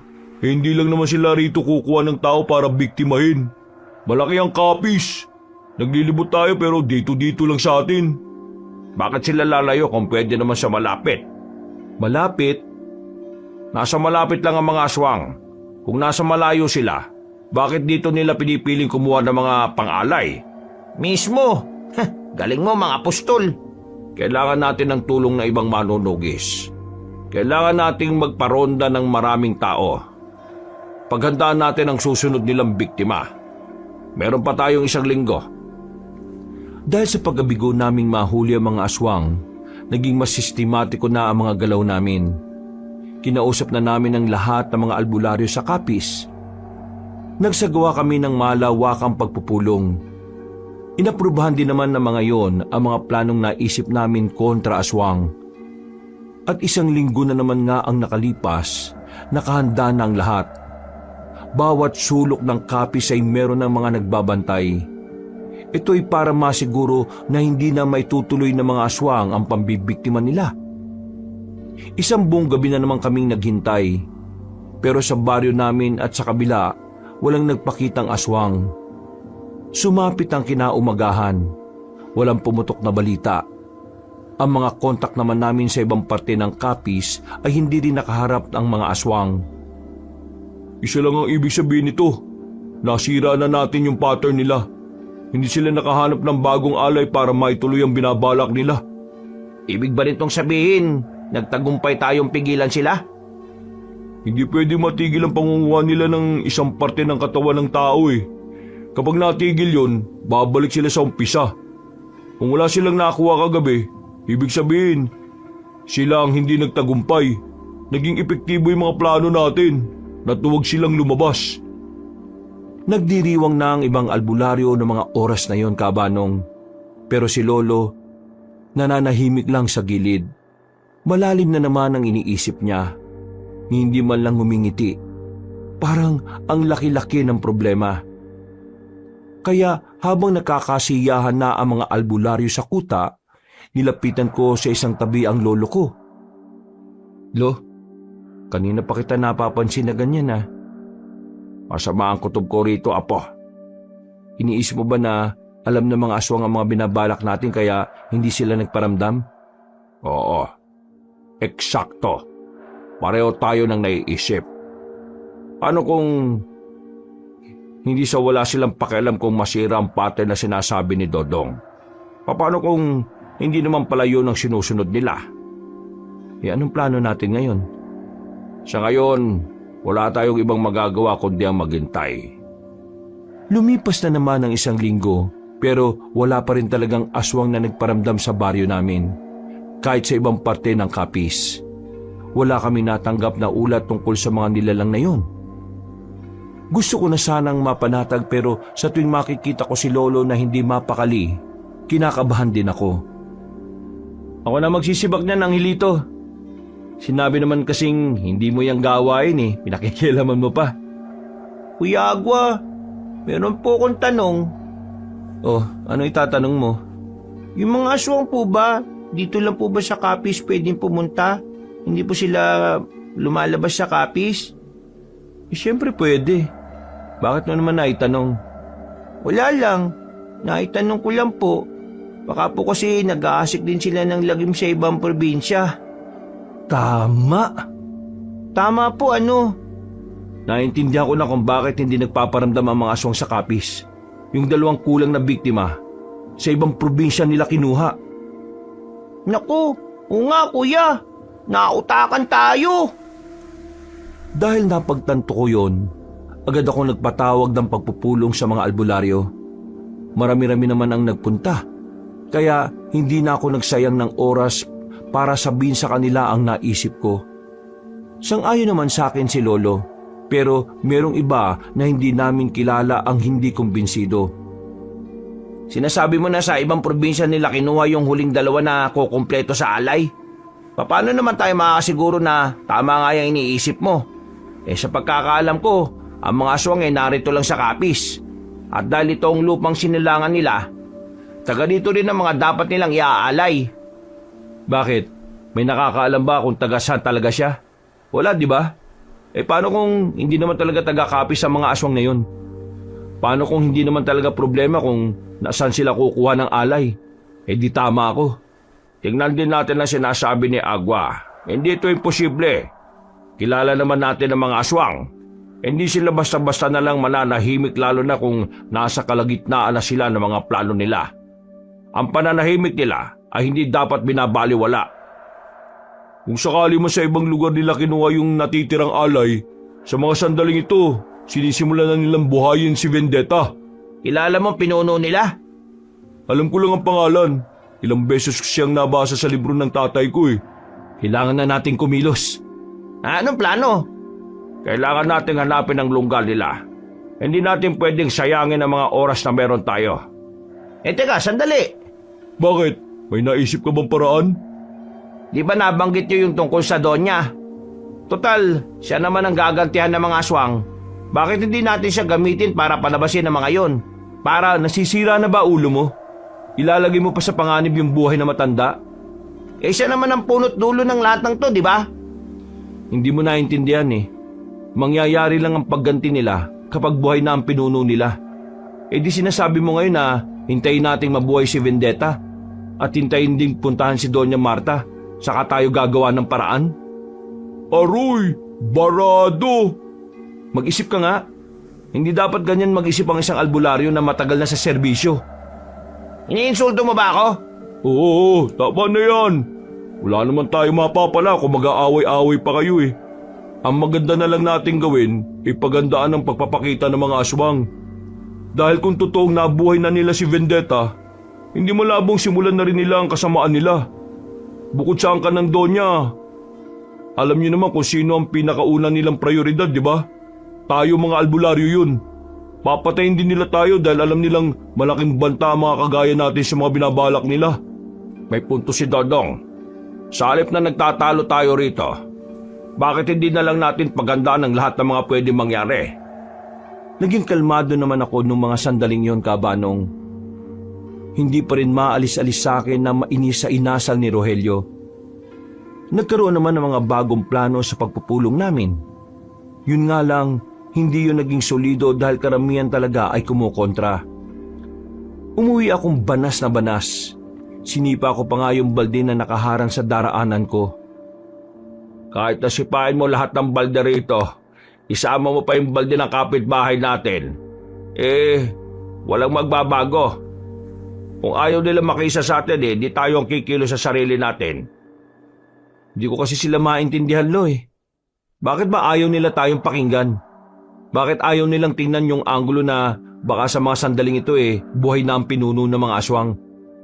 Nasa mga sandaling ito ay naghahanda na rin silang ubusin ng mga albularyo at isusunod nila ang angkan ni Doña Marta. Ganyan talaga ang buhay, Apo. Hindi sa lahat ng oras ay maiintindihan tayo ng ibang tao. Ang mahalaga, nasabi na natin ang dapat nating sabihin. Wala na tayong kasalanan kung sakaling may mangyaring masama sa kanila. Hindi sila nakinig. Tama si Lolo. Kung ayaw, ayaw. Ituon po natin ang atensyon natin sa mga taong naniniwala na lang sa atin. Isang malalim na buntong hininga na lang ang nagawa ko noon, Kaabanong. Umupo ako sa harapan ng pintuan namin at saka napasandal. Si Doña Marta at Esma, nakaalis na ba sila sa kapis? Sinabi sa akin ni Esma na kaninang umaga ang alis nila. Siguradong wala na sila rito ngayon. Hindi na natin sila kailangang intindihin. Nasa ligtas na lugar na sila. Hello, itong mga nakarang araw, nakakaramdam ako ng kakaiba sa sarili ko eh. Ano bang ibig mong sabihin, Apo? Ewan ko rin parang masyadong sensitibo mga pandama ko eh. Hindi ko alam kung guni-guni ko lang ba. Pero ilang beses akong nakakarinig ng mga bagay na hindi naririnig ng isang normal na tao. Kagaya na lang ng alin, Kuya Agua. Kagaya na lang ng isang tinig na palaging bumubulong sa akin. Pero hindi ko naman maintindihan kung ano. Basta, parang inuudyukan niya ako sa isang bagay eh. Hindi ba masamang elemento na gustong angkinin ang katawan mo? Hindi naman po siguro. Hindi naman ako nakakaramdam na mabigat sa kanya eh. Sadyang hindi ko lang talaga siya makilala. Kailangan nating malaman kung ano yan. At baka ikaw naman ang magkaproblema. Hindi na muna, Lo. Pakiramdam ko naman wala naman siya masamang binabalak sa akin. Sigurado ka ba? Opo, sigurado po ako. Lumipas pa ang ilang araw at nanatili kaming alerto. Ang hindi pagpaparamdam ng mga aswang ay simbolo ng paparating na kapahamakan. Kaya hindi kami nagiging kampante ni Lolo. Hanggat maaari, hindi kami lumalayo ng bahay. Nasa kalagitnaan kami ng hapunan nang marinig namin ang pagkalampag ng gate. Pagsilip namin, nakita namin ang isang lalaki na natataranta. Nilapitan ko kaagad. Namukhaan ko siya. Kasamahan siya ni Dodong. Agad niyang sinabi na ang samahan daw ng albularyo sa kanilang lugar ay sinalakay na ng mga aswang. Dahil sa sinabing yun ng lalaki, wala kaming sinayang na oras. Kahit masarap ang sinigang na luto ni Angelito, iniwan na muna namin yon sa pagkainan para rumisponde sa kabilang baryo. Pagdating namin doon, nakita naming nagkakagulo na mga tao. Ang iba'y nagtatakbuhan na at ang iba namay nagsarado na ng kanilang mga bahay. Meron pa kaming inabutan na isang albularyo din na akay-akay na ng dalawang lalaki. Warak ang tiyan. Mga Apo, ihanda niyo ang sarili ninyo. Nandito na tayo sa inaasahan natin. Kahit na anong mangyari, Lo, walang maghihiwalay sa atin, Handang-handa na po ako, Lo. Pinuntahan namin kung saan namin narinig ang mga malalakas na ahangin ng aswang. Nang dumating kami roon, ay nakita pa namin ang kapwa albularyo namin na kinakalaban sila. Naroon din sila Dodong na meron na ring sugat sa braso. Bakit ba kayo dumating? Mapapahamak lang kayo. Hindi naman kami pwedeng hayaan na lang kayo. Mga albularyo tayo, magkakampi tayo. Diyos ko, buti pa kayo. Si Rogelio walang ginawa eh. Huwag na nating asahan mo kung na yun. Tayo na lang ang lumaban sa mga aswang na ito. Mabibili sila Hindi sila basta aswang lang. Hindi rin sila takot. Malakas ang loob nila. Siguro, totoong buhay na yung pinuno nila kaya sila matatapang. Hindi pa rin natin sila aatrasan. Papatunayan natin sa pinuno nila na hindi rin basta-basta ang mga albularyo. Nang muli naming marinig ang malalakas na angil ng mga aswang, ay dali-dali na namin silang pinuntahan. Napatigil kami na makita namin sila na tila inaabangan din kami. Mahahaba ang kanilang mga kuko. Bilugan ng mga mata na puro itim lang ang kulay lahat. Matulis ang kanilang tenga, pati na rin ang ilong. Mukha talaga silang mga halimaw, pero hindi namin matukoy-tukoy kung anong klaseng aswang sila. Manda kayo ha! Mga batak yan! Magsasalita pa sana ako nang biglang lumundag na ang aswang palapit sa amin. Mabuti na lang ay praktisado rin kami sa pakikipaglaban kaya agad naman namin silang nadepensahan. Pero hindi namin maikakaila na talaga namang malalakas sila. Hindi kami makagawa ng kahit na anong pag-atake. O di ba? Malalakas ang mga hayop na ito! Maging alerto lang tayo sa mga galaw nila. Kuya Agwa, meron ka ng sugat sa balikat. Wala yan. Gas-gas lang yan. Malayo yan sa bituka. Mamaya po, malapit na yan. Ayos tong batang to no? Nang makakuha kami ng tiyempo, nilakasan namin ang loob namin at kami naman ang lumusob sa kanila. Nagtaka ang mga aswang kung bakit parang bigla kaming tumapang. Pero ang hindi nila alam, tinatapangan na lang namin talaga dahil dun lang kami makakalamang. Ang kaso nga lang, kahit na anong gawin naming tapang, sadyang kakaiba talaga ang lakas at bilis ng mga aswang. Napupo na si Dodong sa lapag. Napalibutan na siya ng 3 aswang. Si Lolo at ang Hilito naman ay ganun din. Ako na lang ang natitirang nakatindig. At kahit palagang ko sila, hindi pa rin makakatakas at tiyak na kamatayan ng mga kasama ko. Apo, Agwa, tumakas ka na! Umalis ka na, Agwa! Iparating mo sa mga kasama natin sa ibang baryo! Kuya, yung sinigang po sa bahay, baka malamig na. Abay, pambira ka talagang bata ka oh. Malapit na tayong mamatay eh. Yung ulam pa rin ang iniisip mo. Hindi ko kayo iiwan. Huwag ka na magpakabayani, Agwa! Isipin mo na lang kung ano ang mas makabubuti. Wala na kami magagawa rito. Tatanggapin na lang namin ang kamatayan namin. Sige na, Apo! Hindi! Umangin na malakas sa mga aswang. Akmang lalapitan na nila ako pero bigla na lang akong nakaramdam ng kakaiba sa katawan ko. Para akong gumaan. Nakita ko na lang na parang umiilaw ng konti ang 2 palad ko. Nanlalaki mga mata ko noong mga sandaling yon. Kahit ang mga aswang din na nasa harapan namin ay napatigil. Natagpuan ko na lang ang sarili ko na bigla ko na lang tinaga at sinaksak ng itak ang 2 aswang sa bilis ng pagkakagawa ko. Hindi ko na namalayan na nagawa ko yon. Lolo, nasa kanya ba yung mutya ng libag? Hindi ka pa ni paniwala. Pinagtulungan ako ng mga aswang pero dahil sa kakaibang kapangyarihan na bigla ko na lang naramdaman, nagawa ko silang tapatan. Sa katunayan, hindi na nga sila makatama sa akin. Makalipas lang ang halos 5 minuto, ang 7 aswang ay napatay ko na. Isa na lang ang natitirang nakatindig. Tatangkain pa sana nitong tumakas pero agad kong pinukol papunta sa kanya ang itak. Tumama ang itak sa bandang batok nito na naging dahilan para malagutan na rin siya ng hininga. Napapatingin na lang ako sa kamay ko noong mga sandaling yon, Kabanong. Hindi pa rin ako makapaniwala pero meron na akong ideya kung saan ang galing ang kakaibang abilidad ko. Napakahusay ng ginawa mo, Apo. Nagawa mo silang talunin. Agwa, tingin ko, ikaw talaga pinili ng mutya ng ano? Ng ano po? Ng libag? Nararamdaman ko ang kapangyarihan niya sa buong katawan ko. Ibig sabihin lang nito, hindi siya nalusaw sa palad ko. Pumasok siya sa buong katauhan ko. Meron lang akong iniisip na hindi ko sigurado. Ano yun, Apo? Dahil nasa akin ang mutya ng libag, kailangan ko pa rin bang hindi maligo ng 1 buwan? Tumawa na lang ang pinsang kong siyang Hilito kahit na natili naman kaming seryoso. Sinaway siya ni Lolo kaya agad din naman siyang nanahimik. Sa totoo lang, wala pa rin talaga akong sapat na ideya kung papaano gagamitin na maayos ang mutya ng libag.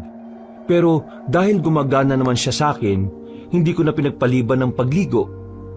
Dahil sa nagawa ko, ang ibang aswang na nakakalat sa iba pang baryo ay bigla na lang nag-atrasan. Kinatakutan nila ang mutya na meron ako. Kahit na naipanalo namin ang unang laban, marami pa rin ang nasaktan at meron ding mga namatay. Agad namang nakarating sa ibang baryo ang tungkol sa paggamit ko ng kapangyarihan ng mutya. At kahit na gabing-gabi na at hindi pa kami nakaka-recover sa nangyari, biglang dumating si Rogelio sa baryo nila Dodong. Agwa! Oh, kung makapagdabog ka ng pinto, kala mo taga rito ka. Manahimik ka muna. Si Agwa ang gusto ko makausap. Agwa, totoo bang napagana mo yung mutya ng libag? Oo, hindi pala siya nalusaw. Ang totoo, pumasok siya sa katawan ko. Nagawa ko siyang gamitin kanina dahil desperado na akong iligtas sila. Ibalik mo na sa akin. Ha? Sabi ko, ibalik mo na sa akin. Nasisira ka naman ng ulo. Binigay mo na kay Agwa at siya na ang pinili ng mutya. Anong ibalik? Malis ka na nga. Abala ka eh. Nakita mo nang sugatan kami rito oh. Nintay mo na sana munang matapos kami sa panggagamot namin sa sarili namin, di ba? Agwa, ibalik mo sa akin ha. Ang angkan ko naman ang nangangalaga niya sa loob ng maraming panahon eh. Hoy, nakikinig ka ba sa akin?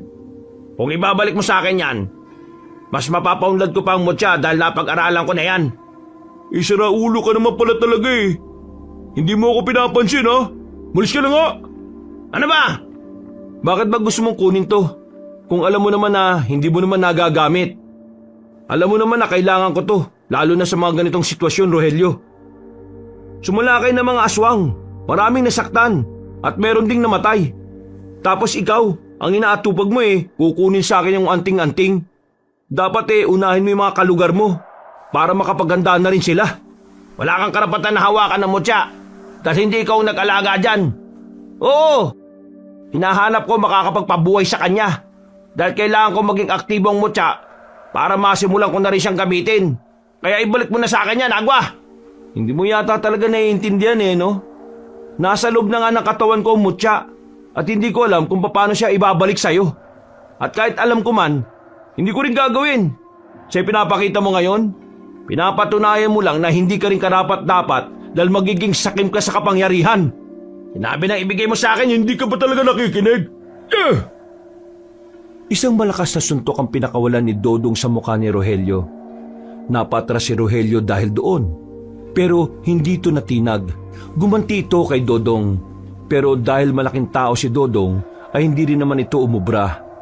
Mabuti na lang ay inawat na rin sila ng iba pa naming mga kasama. Hindi magandang tingnan ng dalawang albularyo na magkaaway. Magkakampi dapat tayo. Kahit na kailan talaga, Dodong, wala ka pa rin kwenta. Hindi na ako magtataka kung bakit hanggang ngayon pangkaraniwang albularyo ka pa rin. Pangkaraniwan? Kasi hindi ako naghahangad ng kapangyarihan. Di gaya mo na uhaw ka sa kapangyarihan. Kahit hindi naman talaga yung para sa'yo. Pagsisisihan nyo ito na hindi nyo binigay sa akin ng mutya. Ako lang ang nakakalam kung paano yan kontrolin. Nagkakamali ka, Rogelio. Tingin ko hindi ko kailangang kontrolin ng mutya. Dahil siya mismo ang nagkukusang tulungan ako sa mga bagay na dapat kong gawin. Sige na, umalis ka na rito. Bago pa kita ipabugbog sa mga nandito. Wisit ka. Tinuring pa naman kitang kaibigan tapos ganito pala ugali mo. Wala akong pakialam sa'yo. Padabog na lumabas si Rogelio. Binanggapan nito ang mga nakakasalubong na kapwa albularyo. Buntong hininga na lang ang nagawa ko. Kinaumagahan, naging maayos naman ang kalagayan namin. Nalinisan na rin ang mga sugat namin. Nang masiguro naming nasa maayos na kalagayan ng lugar nila Dodong, nagpasya kaming umuwi na muna sa baryo namin. Inabutan pa namin sa lamesa ang pagkain na hindi na namin natapos nung gabi. Ininit na lang ni Lolo ang sinigang at maya-maya'y kumain na rin kami. Habang kumakain, nararamdaman ko ang malaking pagbabago sa sarili ko. Mula nang mapalabas ko ang kapangyarihan ng mutya ng libag, pakiramdam ko ay kaya ko nang gawin ang lahat. May pagkakataon na bigla-biglang lumalakas ang pandinig ko. Minsan din ay may mga pangitain ako kahit nagising ako. At ang tinig naman na bumubulong sa akin ay naiintindihan ko na. Sinasabi niya sa akin na gamitin ko sa kabutihan ng mutya ng libag dahil ito ang makakatalo sa mga aswang. Palagay ko noon, siya ang unang may-ari ng mutya. Ang matandang lalaki na walang ligo-ligo, si Ramses. Lumipas ang 2 araw, Kutob namin na nakarating na sa pinuno ng mga aswang ang nangyari. Kaya naman naganda na rin kami sa posibilidad na bigla na lang siyang magpakita sa amin. Naging sanggang dikit na namin ang albularyo sa baryo ni Dodong. Kahit papaano ay kampante ako makakapalag kami sa mga aswang dahil meron kaming pagkakaisa. Nahati kami sa 2 grupo. Ang iba ay nasa baryo namin at ang iba naman ay nasa baryo nila Dodong. Kami ang mangunguna sa pagprotekta sa mga kapwa naming albularyo sa aming baryo, habang si Dodong naman ang tinuturing na pinuno sa kanila. Lolo, ano po bang itsura ng pinuno ng mga aswang? Hindi ko rin alam, Apo. Pero nasisiguro ko na nakakatakot talaga siya. Nakita ko siya sa panaginip ko. Nilarawan sa akin ng mutya kung anong itsura niya. Isa siyang matanda. Pangkaraniwan lang ang itsura niya kapag nasaan yung tao siya. Pero nakakapangilabot ang tunay nitong anyo kapag naging aswang. Matangkad, maskuladong katawan na parang hindi ito matanda. Mukha itong demonyo. Demonyong makikita mo sa mga pelikula na literal na pumapatay. Napansin ko ang bahagyang takot sa mukha ni Angelito kaya itinigil ko na ang sinasabi ko. Maya-maya lang, sumapit na rin ang kinagabihan. Napakatahimik ng gabi, parang walang bahid ng panganib. Nagkukubli ang pangamba na bumabalot sa kapayapaan ng lugar. Apo, ano ba na mangyari ngayong gabi? Gusto kong malaman yung kung gaano ko kayo kamahal. Lolo, bakit po parang mawawala ka na kung magsalita kayo? Di naman sa ganon. Gusto ko lang naman na maging handa kayo sa mga pwedeng mangyari. Pinapangako ko po na walang mangyayari sa atin. Gagawin ko ang lahat para protektahan ko kayo. Pinagpatuloy na lang namin ang paglalakad para pumunta sa bungad ng baryo namin. Naghintay kami ng naghintay roon hanggang 12:00, pero walang umaataking aswang. Nakontak din naman namin sila Dodong. Wala rin doong mga nilalang. Akala namin ay nagkamali kami ng kalkula na hindi sila lalabas ng lungga. Nabigla na lang kami nang makatanggap kami ng balita na sa lugar nila Doña Marta nagpunta ang mga aswang. Mabuti na lang ay meron ng tao sa mansyon. Ang mga kasambahay at mga gwardya doon ay pinagpahinga na muna. Kaya walang inabutan ng mga aswang doon. Ang problema nga lang ay ang ibang kamag-anak ni Doña Marta. Sila ang naabutan, kaya sila ang mga nadali. Grabe, brutal. Kahit matanda na oh. Nakatayo kami sa harap ng isang bahay na malapit lang din sa mansyon. Pamamahay yun ng pinsan ni Doña Marta. Sa bakuran, makikita ang mga nakahandusay na bangkay. Lasog-lasog ang mga katawan. Tinakpan ko na lang ang mga mata ni Angelito dahil hindi talaga kaaya-aya yung tingnan. Mag-iwahiwalay tayo. Nandito pa ang mga aswang. Hindi ako pwede magkamali. Nararamdaman ko pa sila. Magkakasama kami nila Lolo na rumonda sa ibang direksyon. Sa kabilang direksyon naman sila Dodong. Sa kalagitnaan ng paglalakad namin, nakaramdam ako ng sobrang bigat na presensya. Tumigil kami. Pinapunta ko sa likuran si Lolo at Angelito. Hindi nagtagal, isang matandang lalaki ang lumabas mula sa madilim na sulok. Puti na ang kanyang buhok, pero makikita sa kilos niya na malakas-lakas pa siya. Tumayo siya sa harapan namin.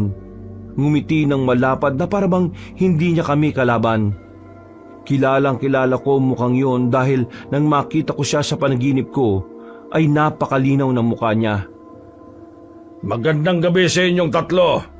Ako ba ang hinahanap ninyo? Ikaw ang pinuno ng mga aswang? Ikaw ang binuhay ng mga kauri mo para magasik ulit ng lagim? Tama ba ako?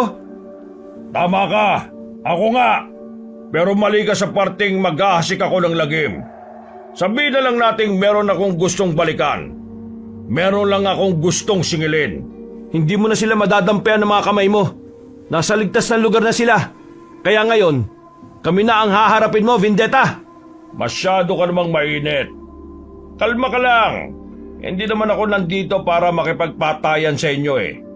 Meron akong gustong ialok sa'yo. Nagkatinginan kami ni Lolo. Base sa tingin din sa amin ng matandang nasa harapan naman namin ay mababasa kong meron talaga siyang binabalak. Kaya naman hindi ako naging kampante. Agwa ang pangalan mo, hindi ba? Bagay na bagay, parang pinagbiyak na bunga.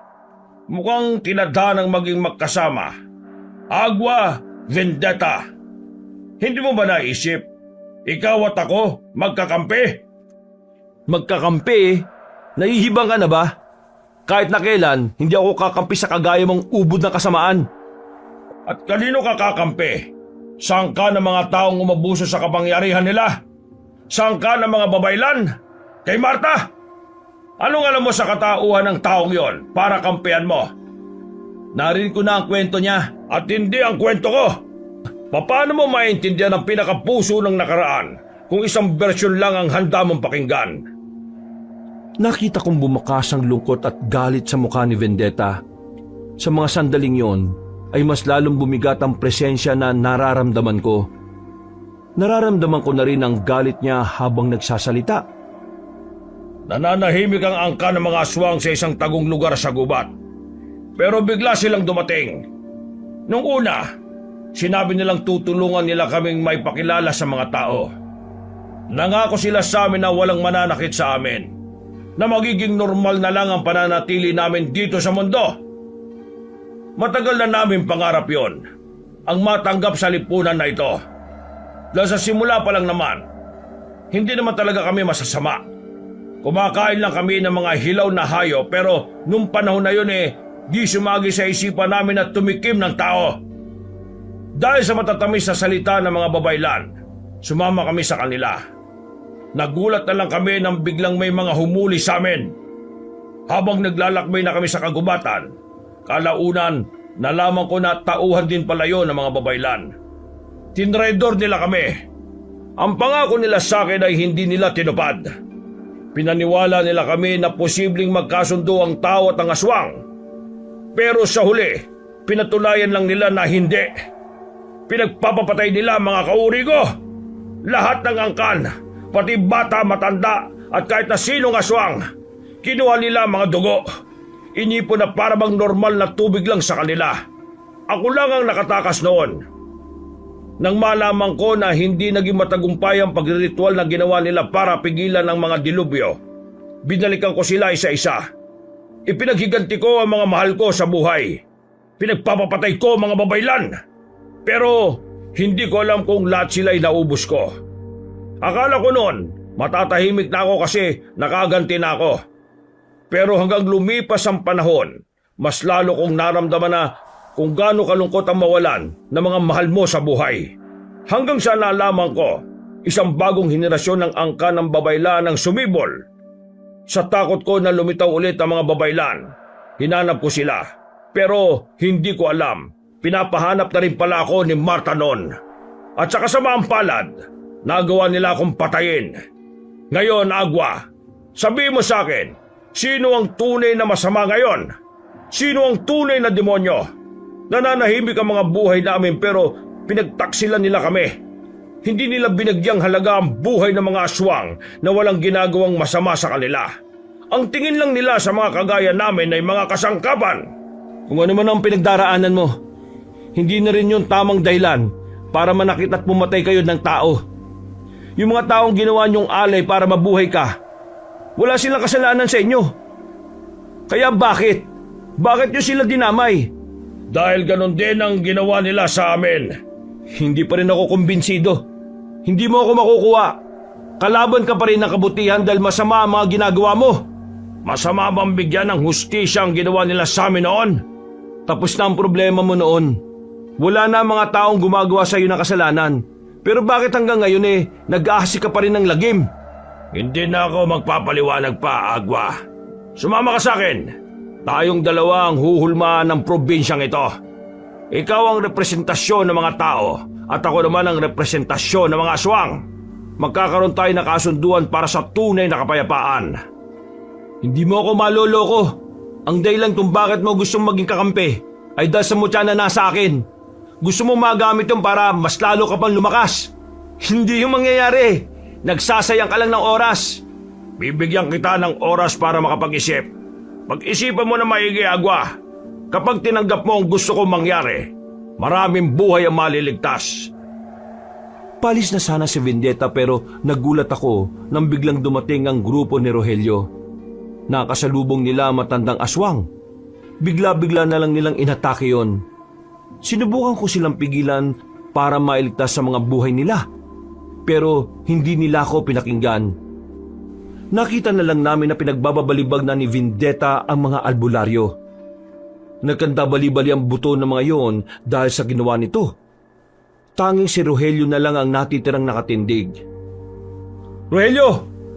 Huwag kang atake ha! Hindi mo kakayanin si Vendetta! Manahimik ka! Hindi ako duwag gaya mo! Sino kang tao ka? Sino ako? Ako lang naman ang papatay sa'yo! Ang lakas din ng loob mo ha! Manda ka sa akin! Wag! Sa pagnanais na mailigtas ko si Rogelio, muli kong napagana ang kapangyarihan ng mutya ng libag. Nagawa kong makalapit sa kanya ng sobrang bilis. Nahawakan ko siya at nailayo roon kahit siya ay nagulat din. Pasensya ka na, Vendetta ha? Kahit naintindihan ko ang pinanggagalingan ng hinanakit mo, hindi ko pa rin haayaan na makapatay ka ng mas maraming tao. Hindi dahil pinoprotektahan ko ang mga taong kinamumuhian ko, kundi dahil ayoko nang madagdagan pa ang mga kasalanan mo. Kung magsalita ka parang may malasakit ka sa akin ah! Pwes, kakalabanin mo ako? Mas mainam na pwersay na kita para makinabang ako sa iyo! Natulala nang makita ang pagbabago na yon ni Vendetta. Habang ako naman ay nanatili lang sa harapan nito. Wala akong takot na nararamdaman. Buong-buo ang loob kong harapin ang tao na yon. Agad ko siyang inatake, pero sa kasamaang palad ay agad naman siyang nakailag. Nahawakan niya ang hawak kong itak. Itinapon niya yon sa gilid at agad niya akong sinuntok. Muntikan na akong tamaan pero buti na lang ay nabasa ko ang susunod niyang galaw. Ha! Ang galing mo rin palang gumalaw ah! Hindi masasayang ang oras ko sa'yo! Huwag ka nang dumaldal! Tatapusin na kita ngayon para hindi ka na makapambiktima pa!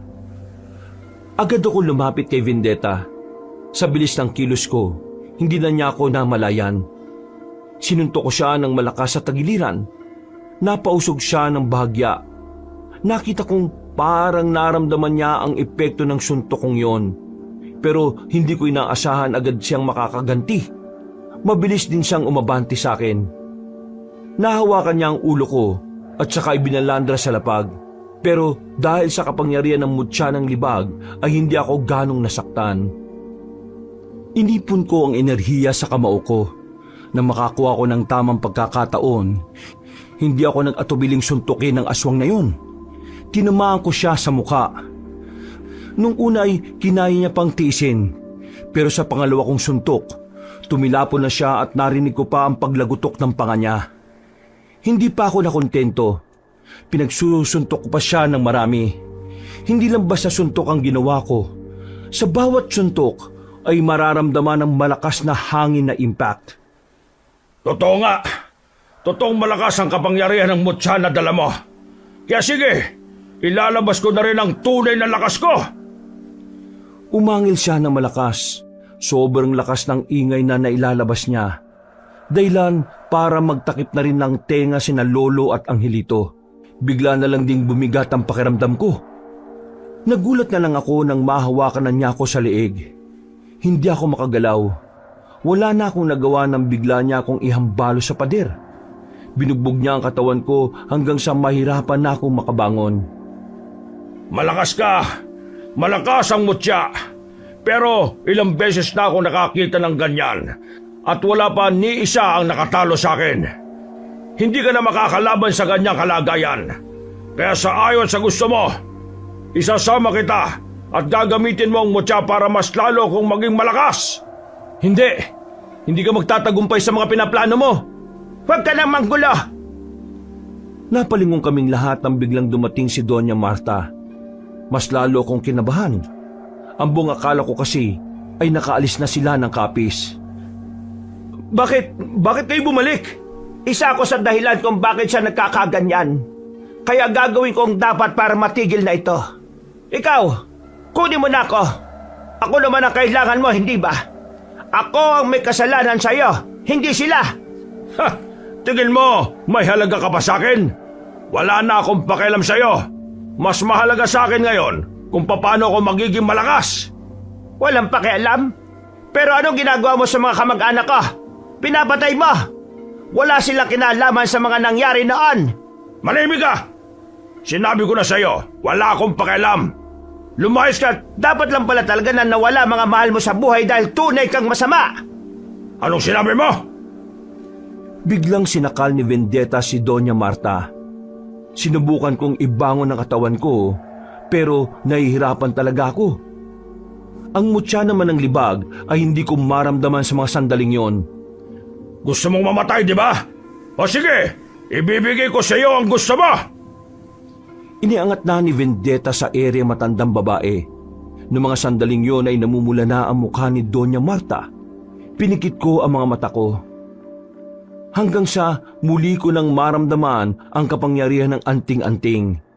Nagawa kong kunin ang itak. Habang abala si Vendetta kay Doña Marta, mabilis akong lumapit at saka itinarak ang itak sa kanyang likuran. Nabitiwan niya si Doña Marta. Mas lalo ko pang ibinaon ng itak hanggang sa mapasokan na siya ng dugo. Pagugot ko ay nagpagewang-gewang na siya sa paglalakad. Hindi kailanman mananalo ang kasama sa kabutihan. Kailangan mo na magpahinga, Vendetta. Hinihintay ka na ng mga kadugo mo. Hanggang sa mga sandaling ito, pinatunayan nyo na mga kagaya namin ay salot at walang karapatang mamuhay ng payapa. Nakakatawa dahil ang katotohanan, ang tunay na dyablo ay ang mga tao na nagtatago sa konsepto ng kabutihan at kapayapaan. Matapos siyang makapagsalita, ay agad na rin siyang bumagsak. Nakahinga na kami ng maluwag nang makitang wala ng buhay ang matandang aswang. Agad ko namang nilapitan si Doña Marta at tinulungang makatayo. Ayos lang po ba kayo, Doña Marta? Maraming salamat. Ayos lang ako. May mga natitira pang aswang, Apo. Kailangan natin tulungan sila, Dodong. Tara na, kuya. Hinihintay na nila tayo. Hoy! Hoy! Mana ka? Bahala ka kung gusto mong sumama. Huwag ka lang magkukulit doon, ha? Doña Marta, umuwi na muna kayo sa inyo at huwag na kayong lalabas ng bahay. Kailangan lang namin ubusin ang mga natitirang aswang. Kami na pong bahala rito. Pinuntahan agad namin kung nasaan ang mga aswang na nakakalat sa baryo. Hindi naman na kami nahirapang talunin ng mga yon. Ilang minuto lang ay tuluyan na namin silang napuksa. At mula noon, naibigay na rin namin ang hustisya para sa mga taong nabiktima nila. Naibigay na rin namin ang kapayapaan na para sa kanila. Ilang araw matapos ang labanan, balik na sa normal ang buhay namin.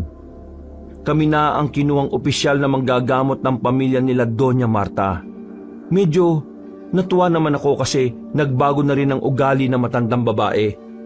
Hindi na siya matapobre, pero minsan mainitin pa rin talaga ang ulo. Sa lahat ng mga nangyari, masasabi ko talagang walang may dudulot na maganda ang paghiganti. Kahit na ganun pa kalalim ang dahilan nito, hahantong at hahantong pa rin sa malungkot na katapusan ng lahat. Kagaya na lang na nangyari sa pinuno ng mga aswang. Hanggang dito na lang po, Kabanong. Maraming salamat po sa inyong pagsubaybay at pinagpalang araw po at mabuhay po tayong lahat. Mga kabangers, mga kayanggaw, si Kabanong po uli.